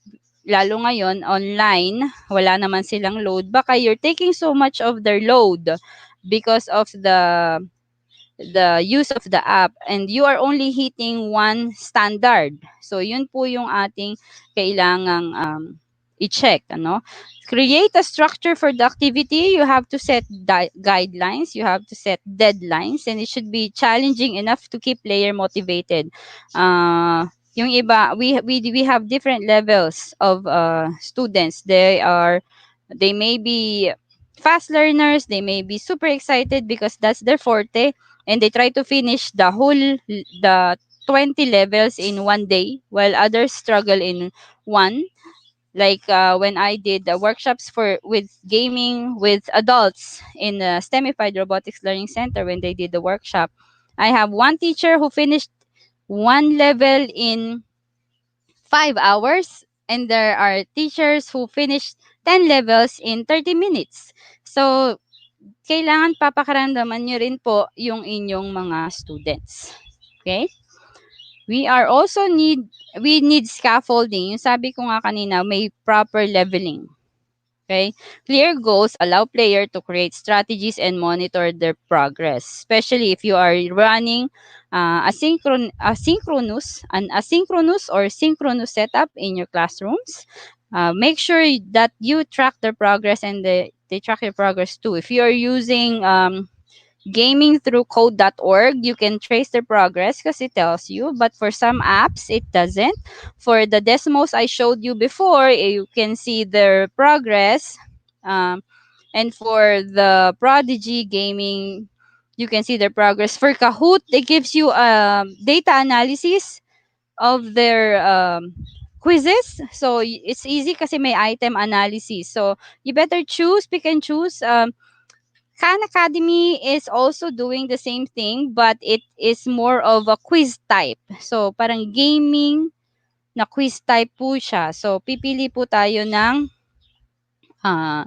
fit sa ating needs. Okay. Next, there should be a story within your apps. Just like how we are framing this series. Now, may story kami kada month. So it's like this month is August is our teacher tools month. So if you are going to apply that in your classroom, if it's math, ano-anong section doon sa gaming platform ang aking i-combine. The only problem here is when we follow the curriculum or the MELC or the pacing guides or the syllabus, sometimes there are lessons in the third quarter that has to be started in the first quarter, and then sometimes there are lessons in the first quarter that should have been in the second quarter, so nagkakaroon ng conflict. But since we are in the spiraling, I encourage everyone to try. Hindi naman masama. It's better just to add up but don't go below standards. Ano po? Because there should be a story, but in some stories, yung mga characters, they come and go. It's just like in the gaming. It has to draw players into the game, and they should be able to see the connectivity between the activities. And if we are just using one platform, because for example, I gave you 5 platforms or 6 platforms during the first series of the webinar, and you want to try them all. But then when you use those games, hindi naman siya connected. Kasi yung Socrative, iba naman ang ginagawa. Yung Minecraft, iba naman ginagawa. Nalilito yung bata, ano ba tayo? Are we just trying to use it for the sake of using, or are we trying to create a story for the sake of learning the unit? So there should be a positive and negative. Being frustrated is fine kasi sabi nga there is an importance of flow. What is the importance of flow? We have to find the balance between yung player ability versus difficulty. When do they get bored and how do we do something about it? And when do they get anxious and how do we go about it? We have to keep them running and keep them motivated. And it doesn't mean that if you start gaming in the first semester, you are going to continue everything gaming. Baka naman puro gaming ka na. Gaming only works for specific number of lessons and specific target learning outcomes. So, pipili din po tayo. May question ba, Sir Wax, so far? Baka naman na mag-isa na lang ako. Sir Wax? Do we have questions? Tingnan natin ang ating questions. Ayan. Well, may questions ba, Sir Wax? Parang wala pa naman, no? Nakamute ka kaya, Chong? Ang tanong lang ng room name.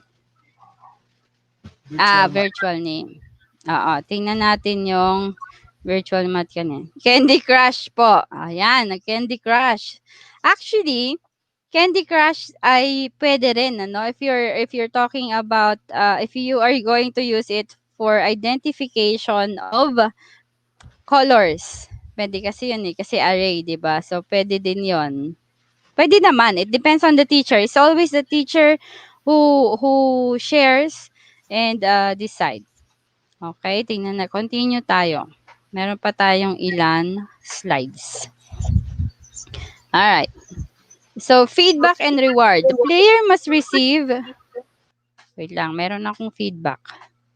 Bakit kaya? Ayan.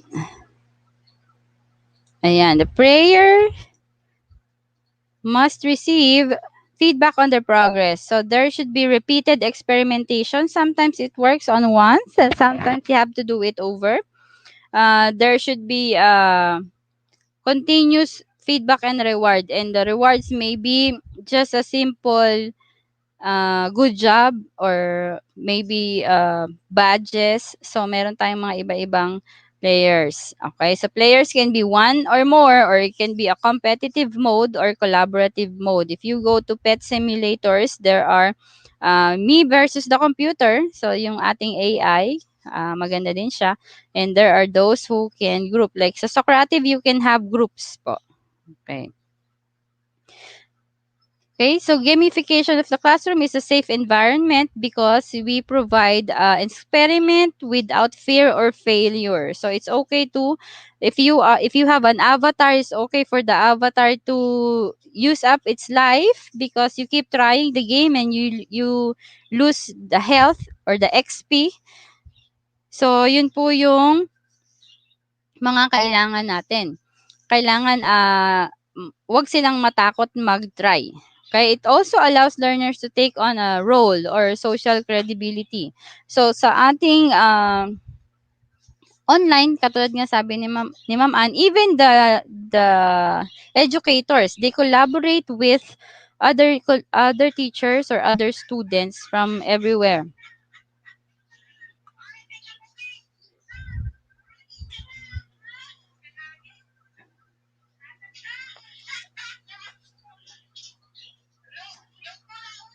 Ayan, hold on. I am having difficulty. Okay. Feeling of success. Students feel confident as they develop mastery as reflected by their progress.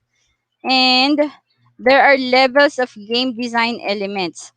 So, dapat po meron siyang different levels. Interface design patterns, which examples are badges, leaderboard. So, sa ating manga math, may mga leaderboard. And dun sa ating ibang mga platforms, may leaderboards din. Design patterns and mechanics. So yung mga time constraints. So, limited resources, dapat may na-earn sila in turns. Okay, and the design principles and heuristics, and during play, clear goals and variety of game styles. So, nag-iiba-iba dapat yung mga interface, kada levels. And the models, sometimes we dress up the avatar if we gain points, and we have used design methods and play testing. So, dapat yun yung ating mga game elements. Okay, points to consider. How will the activity benefit the learner? Is it aligned to my content? Yung sinabi ko kanina, you have to check your milk, baka sumobra or kumulang. And how long will I be doing it?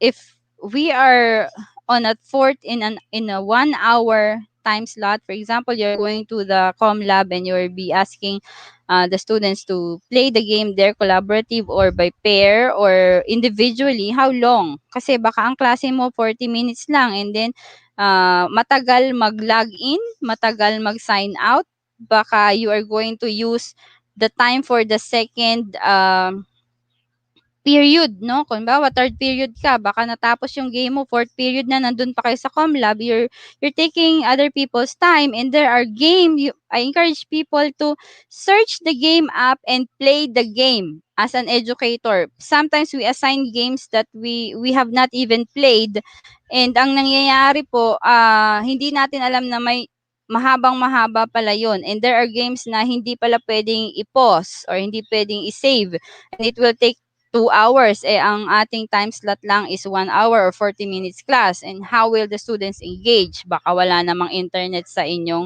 school. So those things you have to reconsider. It should be student-centered, meaningful, and less meaningful. Ano yung meaningful? Should be related to the activity and positive ang impression towards the long-term benefit.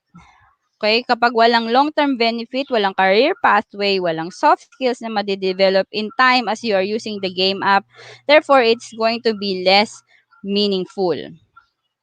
So, ano pa yung mga dapat i-consider? Minsan, it's being less meaningful kapag lagi ng teacher ang nagpa-plan without looking at the feedback of the assessment. So, try to study what the numbers are saying, those that have real-time assessments, yun po yung kailangan. There are 4 benefits daw nito according to ComLab India. So, gamification, top 4 benefits of gamification in e-learning. It enhances the learning experience. It boosts knowledge retention. So, pag nilalaro nila, parang mas long-term ang napupunta sa long-term memory. And it provides rapid feedback. Kuha agad ang score kasi nga real time, and the teachers already get the scores on the saved database. Okay, supports different training programs, and it can be applied across different e-learning areas. Okay, so yun po yung ating benefits. So if you have questions, again, yun po yung ating mga pwedeng pagpilian. Okay. Sir Wax. Yes. So sa mga viewers po natin, if you have questions, kindly pakilagay po doon sa ating comment box. Pwede po doon sa ating virtual mat. Yes. Any questions or comments po? Para pwede rin po sa ating pwede rin po sa ating chat. Sir Wax, no? Saan ka ba? Yes. Socrative. Socrative at saka sa ating chat box. So, sa chat. Meron ba yan? Dalawa lang yata nakapasok sa aking Socrative. Okay. Ay, shaker lang ko palang i-share yung ating application window. Yan. So, pwede mo yang ilagay sa ating screen.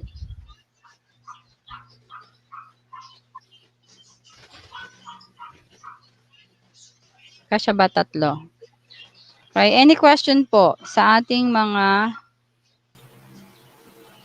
madlang people? Wala sila masyadong tanong. Can you also share, for example, how they can get the feedback if it's going to be part of do they need a learning management system? Hindi po, ma'am. Oo. Paano? So, for leaderboard, let me share, share ko ang aking screen ulit. I will share my screen. Okay, tatago ako. So for example, dito so if they use it, I can go to the reports. And for example, ito yung tutorial ko kahapon ng haba, 'di ba? So there are 15 questions. So the game app is hindi ko sinave pero what you just do is math order of operations, yun ang alam ko order of operations game. Tingnan ko kung mare-retrieve ko pa kahapon. Parang dito yata ako pumunta. So they don't need to do a lot. Hindi pala ito. They don't need to do a lot of preparations kasi once you just type in gaming, lalabas naman siya So ayan, madami. Hindi ko pala na-save. Pero, but I can show you here. So, what I did is, there was the game app, and then I used Socrative to check. So, if I click here, okay, so, yung iba kasing, ito yung sinasabi ko, ma'am, na, yung ibang bata, walang, ayun. Okay, yung ibang bata, ito, pero 7 sila, sabay-sabay. Yung ibang bata hindi maka-access. So sa Zoom sila nagta-type ng sagot. Yung ibang bata hindi naman maka-access ng Zoom lang. So it's okay if you have multiple. I show them the question in the game app on my screen in Zoom, and then I share naman then the whiteboard in Zoom, and then I ask them the question, they answer through the virtual mat. So I can see all those 3 kids who are in session with me yesterday, their answers are 4, therefore they are correct. So and what you can also do is, for example, panibago na naman na meron ulit yung game app. Hindi ko pala na save kahapon Sayang. So kasi order of operations. So I click on it, and then tatlo ulit sila diyan. Wait, meron kasi diyang madami sila, yung mga una yata. Ayan. Minsan ito yung disadvantage, ma'am, nasa Pilipinas kasi tayo, mahina internet. Ito yung mga bata. So what 4 naman sila ngayon nakapasok, so kada ibang question, iba-iba yung number of students kasi. So you can see, you get challenged, why is this kid getting 8? Ito okay lang yung 3. So nagkakaroon ka lang as a teacher, you can analyze how are they thinking. Sabi nga sa video natin sa Minecraft, it's okay to fail, but if you look at the numbers, why is she getting, or he or she is getting 8? Parang sobrang layo naman.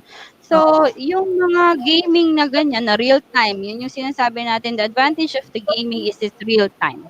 And you can assess. Yung sinasabi naman ni Sir kanina na gusto niya yung Kahoot. Let me show you my Kahoot naman.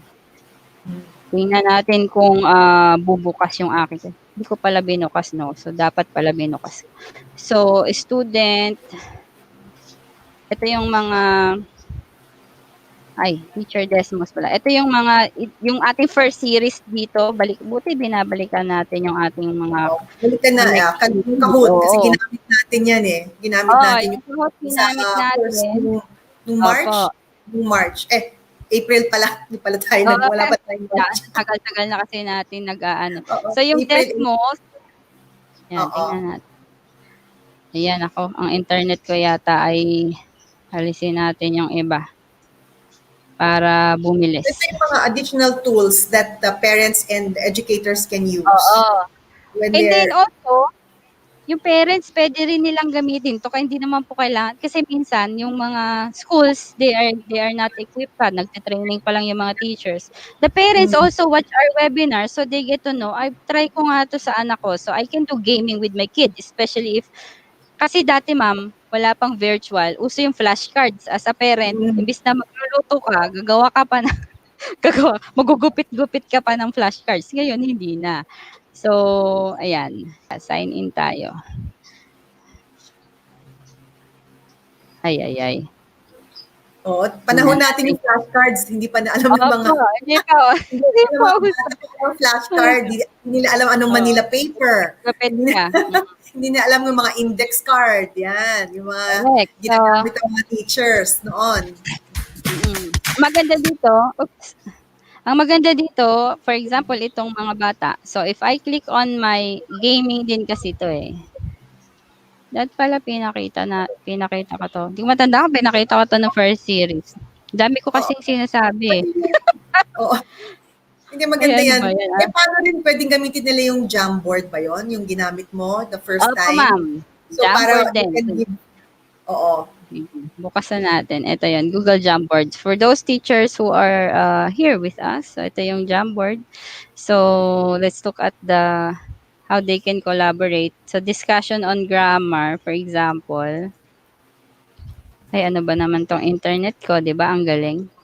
Bigla naman siya nagmaganda. So, maraming mga games, gamified Ayan. learnings that Opo. are free, So, di ba? Opo. Meron So, din for mga, example, saka they you can, have to explain kung anong difference pag free. Kung, oh, yun lang. So, if you have free, katulad walang 'to, support. free lang. So, ito yung mga free na inactive na kasi nga 1 year na akong di nagtuturo. Pero I can see, like, if I look here, while they are doing the activity, lumalabas dito kasi nga inactive ako, eh. Wait lang, ha. Lumalabas yung Lalabas score. habang nagsasagot sila, lumalabas dito sa grid. So, I can say, let's say, if I have Eliana, I can say, "Hey, nandun lang ako sa gilid, hawak ko yung aking device or nandun ako sa computer, laptop ko." I can say, "Oh, Stephanie, why are you still in number 2? So, where are you at?" Yun ang mga panghuli ko, eh, kasi gaming nga kami during ano. "Where are you at na, ate?" So, she would say, "Ma'am, number 3. But on my screen, it's saying she's still in number 1. So, I Number know one. she's dying." I know, right? Sabi ko, don't tell me that because I can see you. So, I can see you working and then I can see also kung yan ay nag-e-X. Sana nakikita ko, no? Ba't kaya hindi ko So, you makita? can monitor the I can progress of monitor the students progress. using the gamified. Oo. Bawal, sabi ko nga sa mga bata, Can it be like there are some like Minecraft can ay, yun, nag-load na, OMG. Ayan, ayan. ma'am. Ganda, o tingnan mo. Load lang pala. Okay, so I can see. So if I look at the X's, I can assess myself as a teacher. Why is everyone not Doing, passing number 8? How hard is na? Kasi pag tiningnan niyo yung X, bakit sa number 8 nag-X? So therefore, most of the kids stop. Kasi parang bakit ang hirap nung 8? And then pagtingin ko dito, bakit may dalawang Stephanie? So it means na disconnect siya. Nag-stop siya sa 7, nag-reconnect siya ulit. Kasi hindi siya sumusunod sa rules. Ang sabi ko, 'di ba po kanina, dapat when you apply gaming, you have to set rules. I told them to sign up because you need to save your progress. Eh hindi sumunod. Yes. So therefore, na-disconnect siya. So Stephanie isa sa taas, na-disconnect na naman siya, may Stephanie na naman dito, na-disconnect na naman siya. So 3 beses just because matigas ulo. Sabi So ko nga, how do you reconcile your records kung tatlong estudyante na same name? How do you do that? We have to be considerate kasi sabihin natin, what if they really don't have internet and talagang nadi-disconnect, and while they are registering, we give them the benefit of the doubt, ano? So I told them, for our house rule, if you get disconnected with number 7, when you sign in again or you log in again, you start with the next one. Number 8 ka na. So I will just look at your name, hindi katulad dito. Ito yung sinasabi ko na yung mga bata, like ito, andun na agad siya. Yan nyo. Sorry, napakabilis. Sorry. Si Caitlin, natapos niya lahat. Dalawa lang ang mali niya. Pero, yung ibang madlang people, naiwan na. So, there are 30. 1, 2, 3, 4, 5. 5 na tapos na agad. So, what am I, as a teacher naman, yun yung graph natin kanina. Where do you find asan ba yung aking presentation? So, dito sa ating presentation, meron tayong nakalagay na, let me see. Ito, the importance of flow. Hanggang saan sila mararamdaman na nahihirapan in terms of anxiety and nabobore because tapos na. Iniintay ko na sila. So, tapos, nasa room for example, we're in the normal setting, ano ngayon ang plan mo for those advanced students? And yung sinasabi natin, there's a conflict between the methodology. Ano? Sabi nila, make use of your kids para ma-discuss yung mga makatulong sa'yo. But then, you can only ask those advanced kids to help you na hindi lagi-lagi. Kasi parang feeling naman nila, parang sabi nyo hindi natin china-child abuse si Sofia. But then, those are kids. They will find time na frustrate na sila. Ang sabi nga ng ibang students ko, ma'am, hindi ko alam kung yung mga tinuturo niyo pa ba sa amin ay sumpa or blessing. Sabi ko, bakit naman sumpa? Kasi daw parang dahil alam na nila, so feeling ng ibang tao, they will always find time for them to help them out. And then if they don't, they get mad. Why are you not helping me out? So we have to take care of that. We are supposed to be making them feel successful, but at the same time, we take care of their EQ kasi baka na-hurt naman, parang feeling nila in-enslave naman natin sila kasi lahat na lang ng we encourage collaborative learning in the classroom, but sometimes students are not really collaborative by nature. May mga ano bang tawag doon? Individual Mga loner, mga ganon. So, yeah. Yon ang ating So, ayan na naman yung kahot ko, hindi ko mabuksan. Pero, this is how we encourage things. And then, if we have gamings like this, kasi ginaming ko to, we look at how they are thinking. So, if you look here, so meron silang, si Monica, itong tatlo, pare-para sila ng way ng pagsagot. Okay? Pero iba-iba yung explanation nila. Who's right? Kasi the question is also touching. There are games who are touching based on EQ and logic. So, sila iba-iba. Sinong mali? And most of the gaming, if dito po yung sinasabi ko, if the teachers don't try the game and inassign niya lang na as game dahil tinatamad na siya or wala na siyang time, cramming na, naglagay kasi daw dapat may game, then masusurprise siya. Tapos when you already deployed the platform and the students already answered, and then you try to retract the instructions, magagalit yung mga bata. They get frustrated more than excited kasi ano ba yan, teacher ko pa iba-iba ng instruction. Teacher ko nga hindi alam, ako pa ba kaya? So parang ganun. 'Di ba, Sir Wax? May ganyan eh. And we can see how they are learning. Gusto ko talaga yung pabalik-balik ako dun sa Minecraft video natin, pero that's very true, no? So look at how these are the kids. This kid did it two ways, just to translate twice. This kid rotated, reflected, and reflected. This kid translated 4 times. Why are they thinking like that? Anong mali sa instructions ko? Anong mali sa pagkaintindi nila? Or parehas kaming tama, magkaiba lang talaga kami ng way. That's the joy of teaching programming, because as long as it gets to where it should go, we should be okay with that. We cannot put them in boxes. We're not making boxes of crayons na dapat pag 8 colors lahat. Kasi they think differently. We have to consider individual differences. And ayun, mahirap tayong mag-impose kasi ang bata ngayon is super different. And tayo dati pag sinigawan na tayo ng teacher natin, kailangan pantay-pantay talaga. Pero pag sinabi na kumuha ka ng silya, yung isa kahoy, yung isa wooden, yung isa metal, ay sabi niyo po gumawa ng silya. So therefore, sa gaming natin, design 'di ba may gaming tayo sa STEM, no, ma'am, yung build the tallest tower. Di ba yun yung mga team building activities, even sa corporate, they do that. And your tower is different from mine, but we are both making towers and we are applying STEM concepts. Yung duck lang natin, di ba? Six brick. Yung duck, 6 bricks lang. Yung iba mukhang sawa, meron mukhang duck, meron namang mukhang sheep. So, mukhang aso. They behave differently. Yeah. You look at these are the webinars. These are adults because I only bago lang kasi itong Jamboard. So I tried it. Look at the Alfonso. This is how they behave.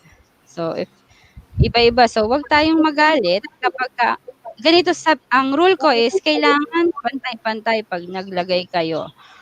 So they are good, no? But then if you look at others, Oo. ayan, may scribble, may naglalaro, matanda ito. Imagine the bata. So these are like grown-ups playing. And that's because it's the first time that they tried. It's always going to be exciting for them. And if you don't maintain the momentum and you don't employ classroom discipline, therefore, it's going to be so hard for us educators to have an engaging and effective. Kasi hindi pwedeng games lang. Kailangan matuto. Yun yung ating objective. So, Oo. yon, dami ko sinabi. Lagi na lang ganon. Pero tama nga yun eh. Oo, tool lang siya. It's a tool Tool lang. to make it more exciting. Pero it's really also teaching the soft skills, discipline, honesty. Paano kung hindi naman siya yung gumagawa? Oo nga po. Ayun pa. Ayun pa yung isang issue. Nag-gaming. Oo, actually, yung mga friends ko nagrereklamo na parang nagbalik daw siyang grade 1. Parang nagbalik daw siya. Aba, iba na ang grade 1 dati. Ngayon, ang grade 1 may estimation na. Dati, stick lang na guhit-guhit. Wala, So, mahirap. I think ang pinaka-crucial, can we go back to that slide? Kasi I believe we have a lot of parents and educators, yung gamification slide mo na Yung pinakita. Let's end there in that note. Here? Para yung meron siyang arrows, hindi, that's the flow. Yung yeah. The slide that contains this? Ito ba? Yung may arrows. Yan. So this is yung kanina, yan. So hindi yan. Yan.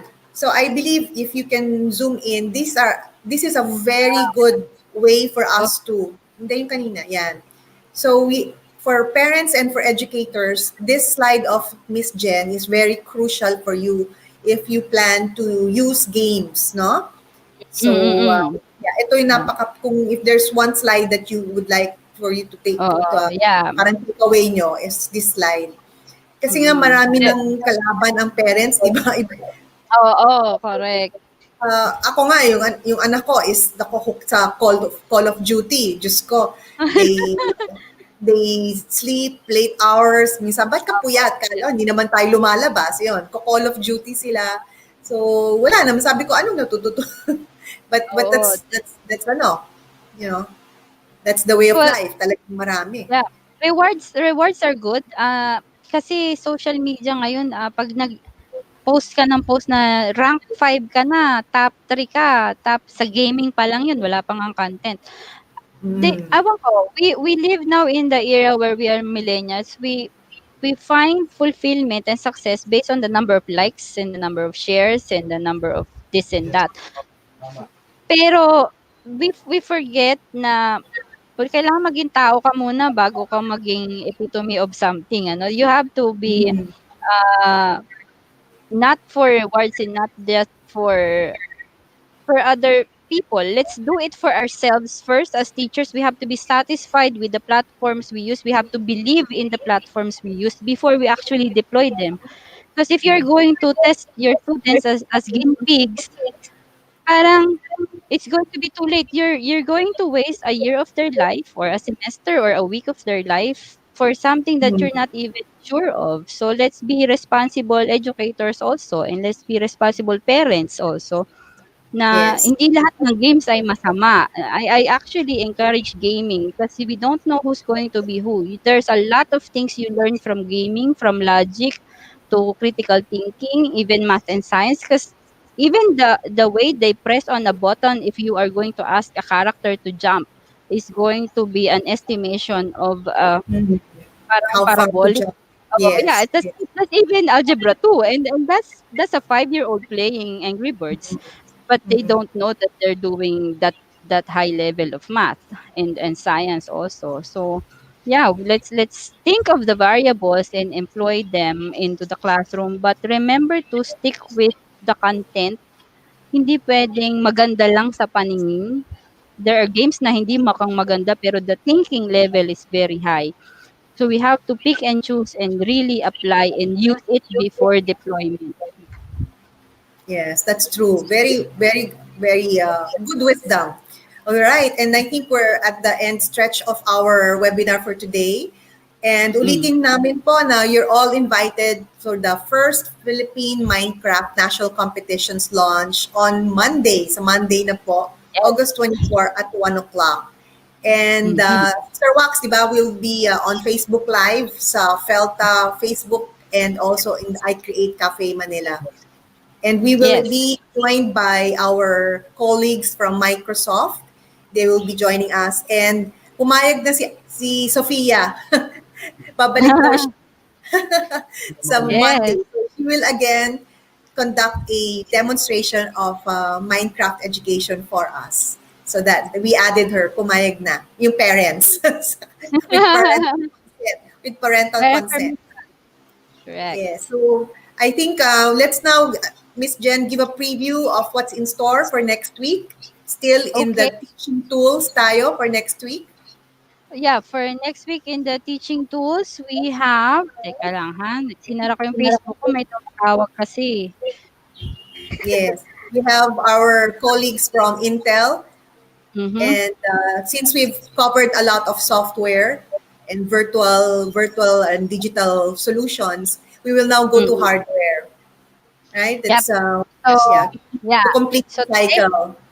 To lay out our events, so for our September, it's all about competitions and so may mga parents na gusto na mag-compete ang kanilang anak, may teachers na gusto mag-try to compete, and for educators and administrators who wants to engage their district or their area, both private and public schools, we are going to have September-fied. Ang topics natin all about the world of robotics competition. We'll have Minecraft education and we'll have Coach Beryl. Yan. Na-miss ko na si Coach Beryl. And yung Dr. Young's College talagang pag sinabi mo competition, nandun na sila sa September 12, we have career pathways for robotics students. Ano yung mga testimonials ng ating mga junior high school? Anong narating nila after they participated and engaged in STEM and engaged in robotics? And September 19, we'll have community partners. We'll see Brian Dam ulit. Okay. And then we're going to have how did they do it portion with the DepEd Bataan and the robotics in STEM curriculum. So ano bang meron sa Bataan? Parang ganito kami sa Makati dati, tapos ngayon ganito kami sa Bataan, tapos ganito kami sa Cavite. Sa Cavite, before ako lang mag-isa, feeling ko sinumpa ako, buti inampun ako ni Ma'am Mylene. then everything naman, parang ako lang ang natira. Ngayon, hindi ko na sila mabilang, sobrang dami na nila. Okay, and then of course, sa ating September 26 is the first national Minecraft competition dry run. So live tayo with the dry run, exciting yan. Exciting, Maghuhuli tayo ng mga ambush interview with the LM, junior high and senior high participants. Yan, exciting. So, all about in the next week, we'll talk about hardware. Yeah. So Intel Intel speaker. Yes, we have the international trainer, Mr. Willie National, to join us next week about solutions and education with regards to educational devices. Yes. So yung kanilang mga aabangan sa susunod. Dami. Wala na. Hindi na matatapos. Mga 10 years tayong ganito. Si Ma'am Mylene, bawal makipag-date sa buong buhay niya na ng tuwing 9 to 12 ng Sabado. Well, that's great. Okay, so we'd like to say thank you so much for all our viewers who's been watching us every Saturday from 9 to 12. Well, not 12, not necessarily. Yeah. Not necessarily. Depende sa topic. Okay, and then shoutout sa mga late na nakakapasok dahil na tinapos muna ang kanilang mga household chores and then joined us in the recording. Salamat po sa inyong pagpunta kahit it's never late. It's better late than sorry.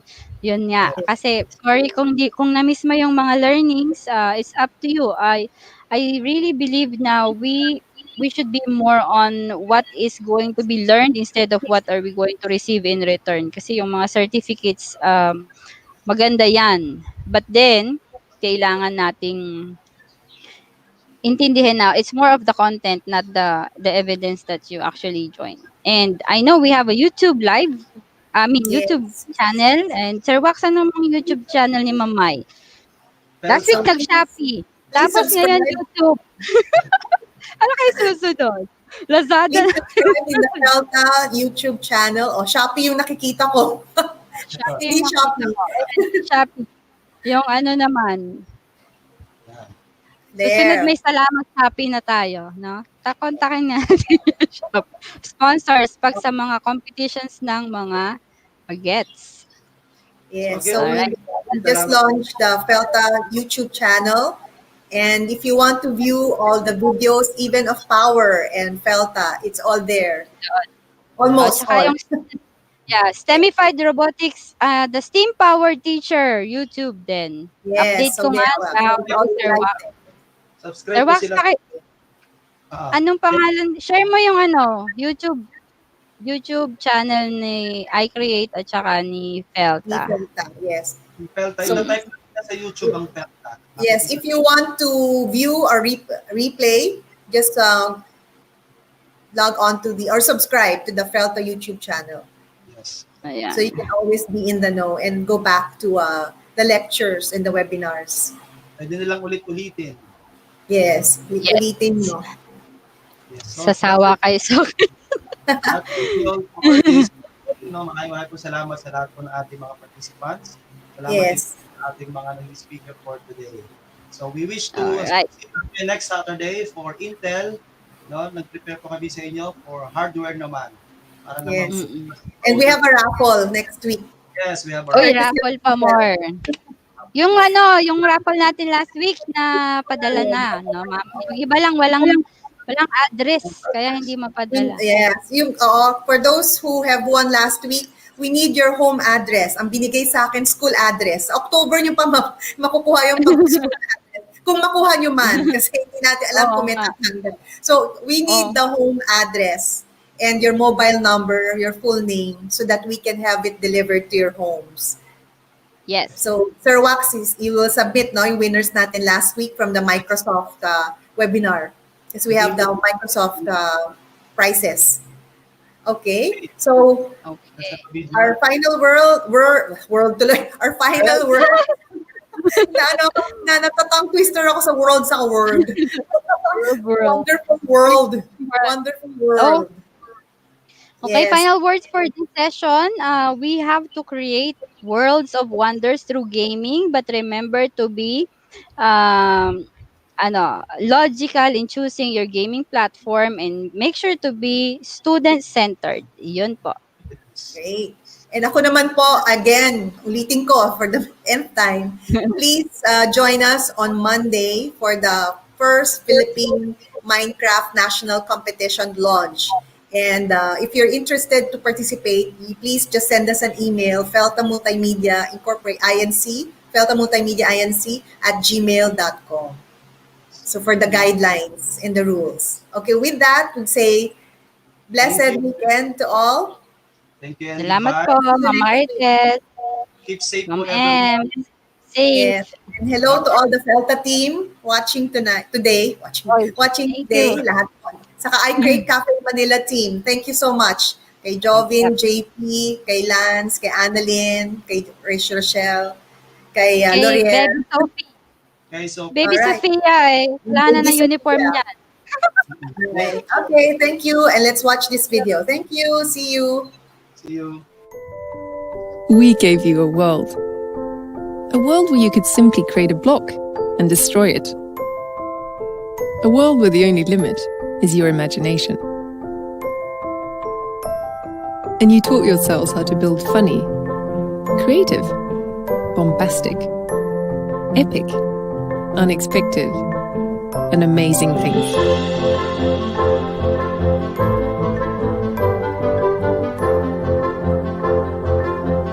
and you took it even further into the world of education. So the question is, can Minecraft help us to understand mathematics, history, how to communicate, collaborate to solve problems, and much, much more? You've shown us it can. The first steps have been taken, and now we invite you to show us how Minecraft inspires you to change the way we learn.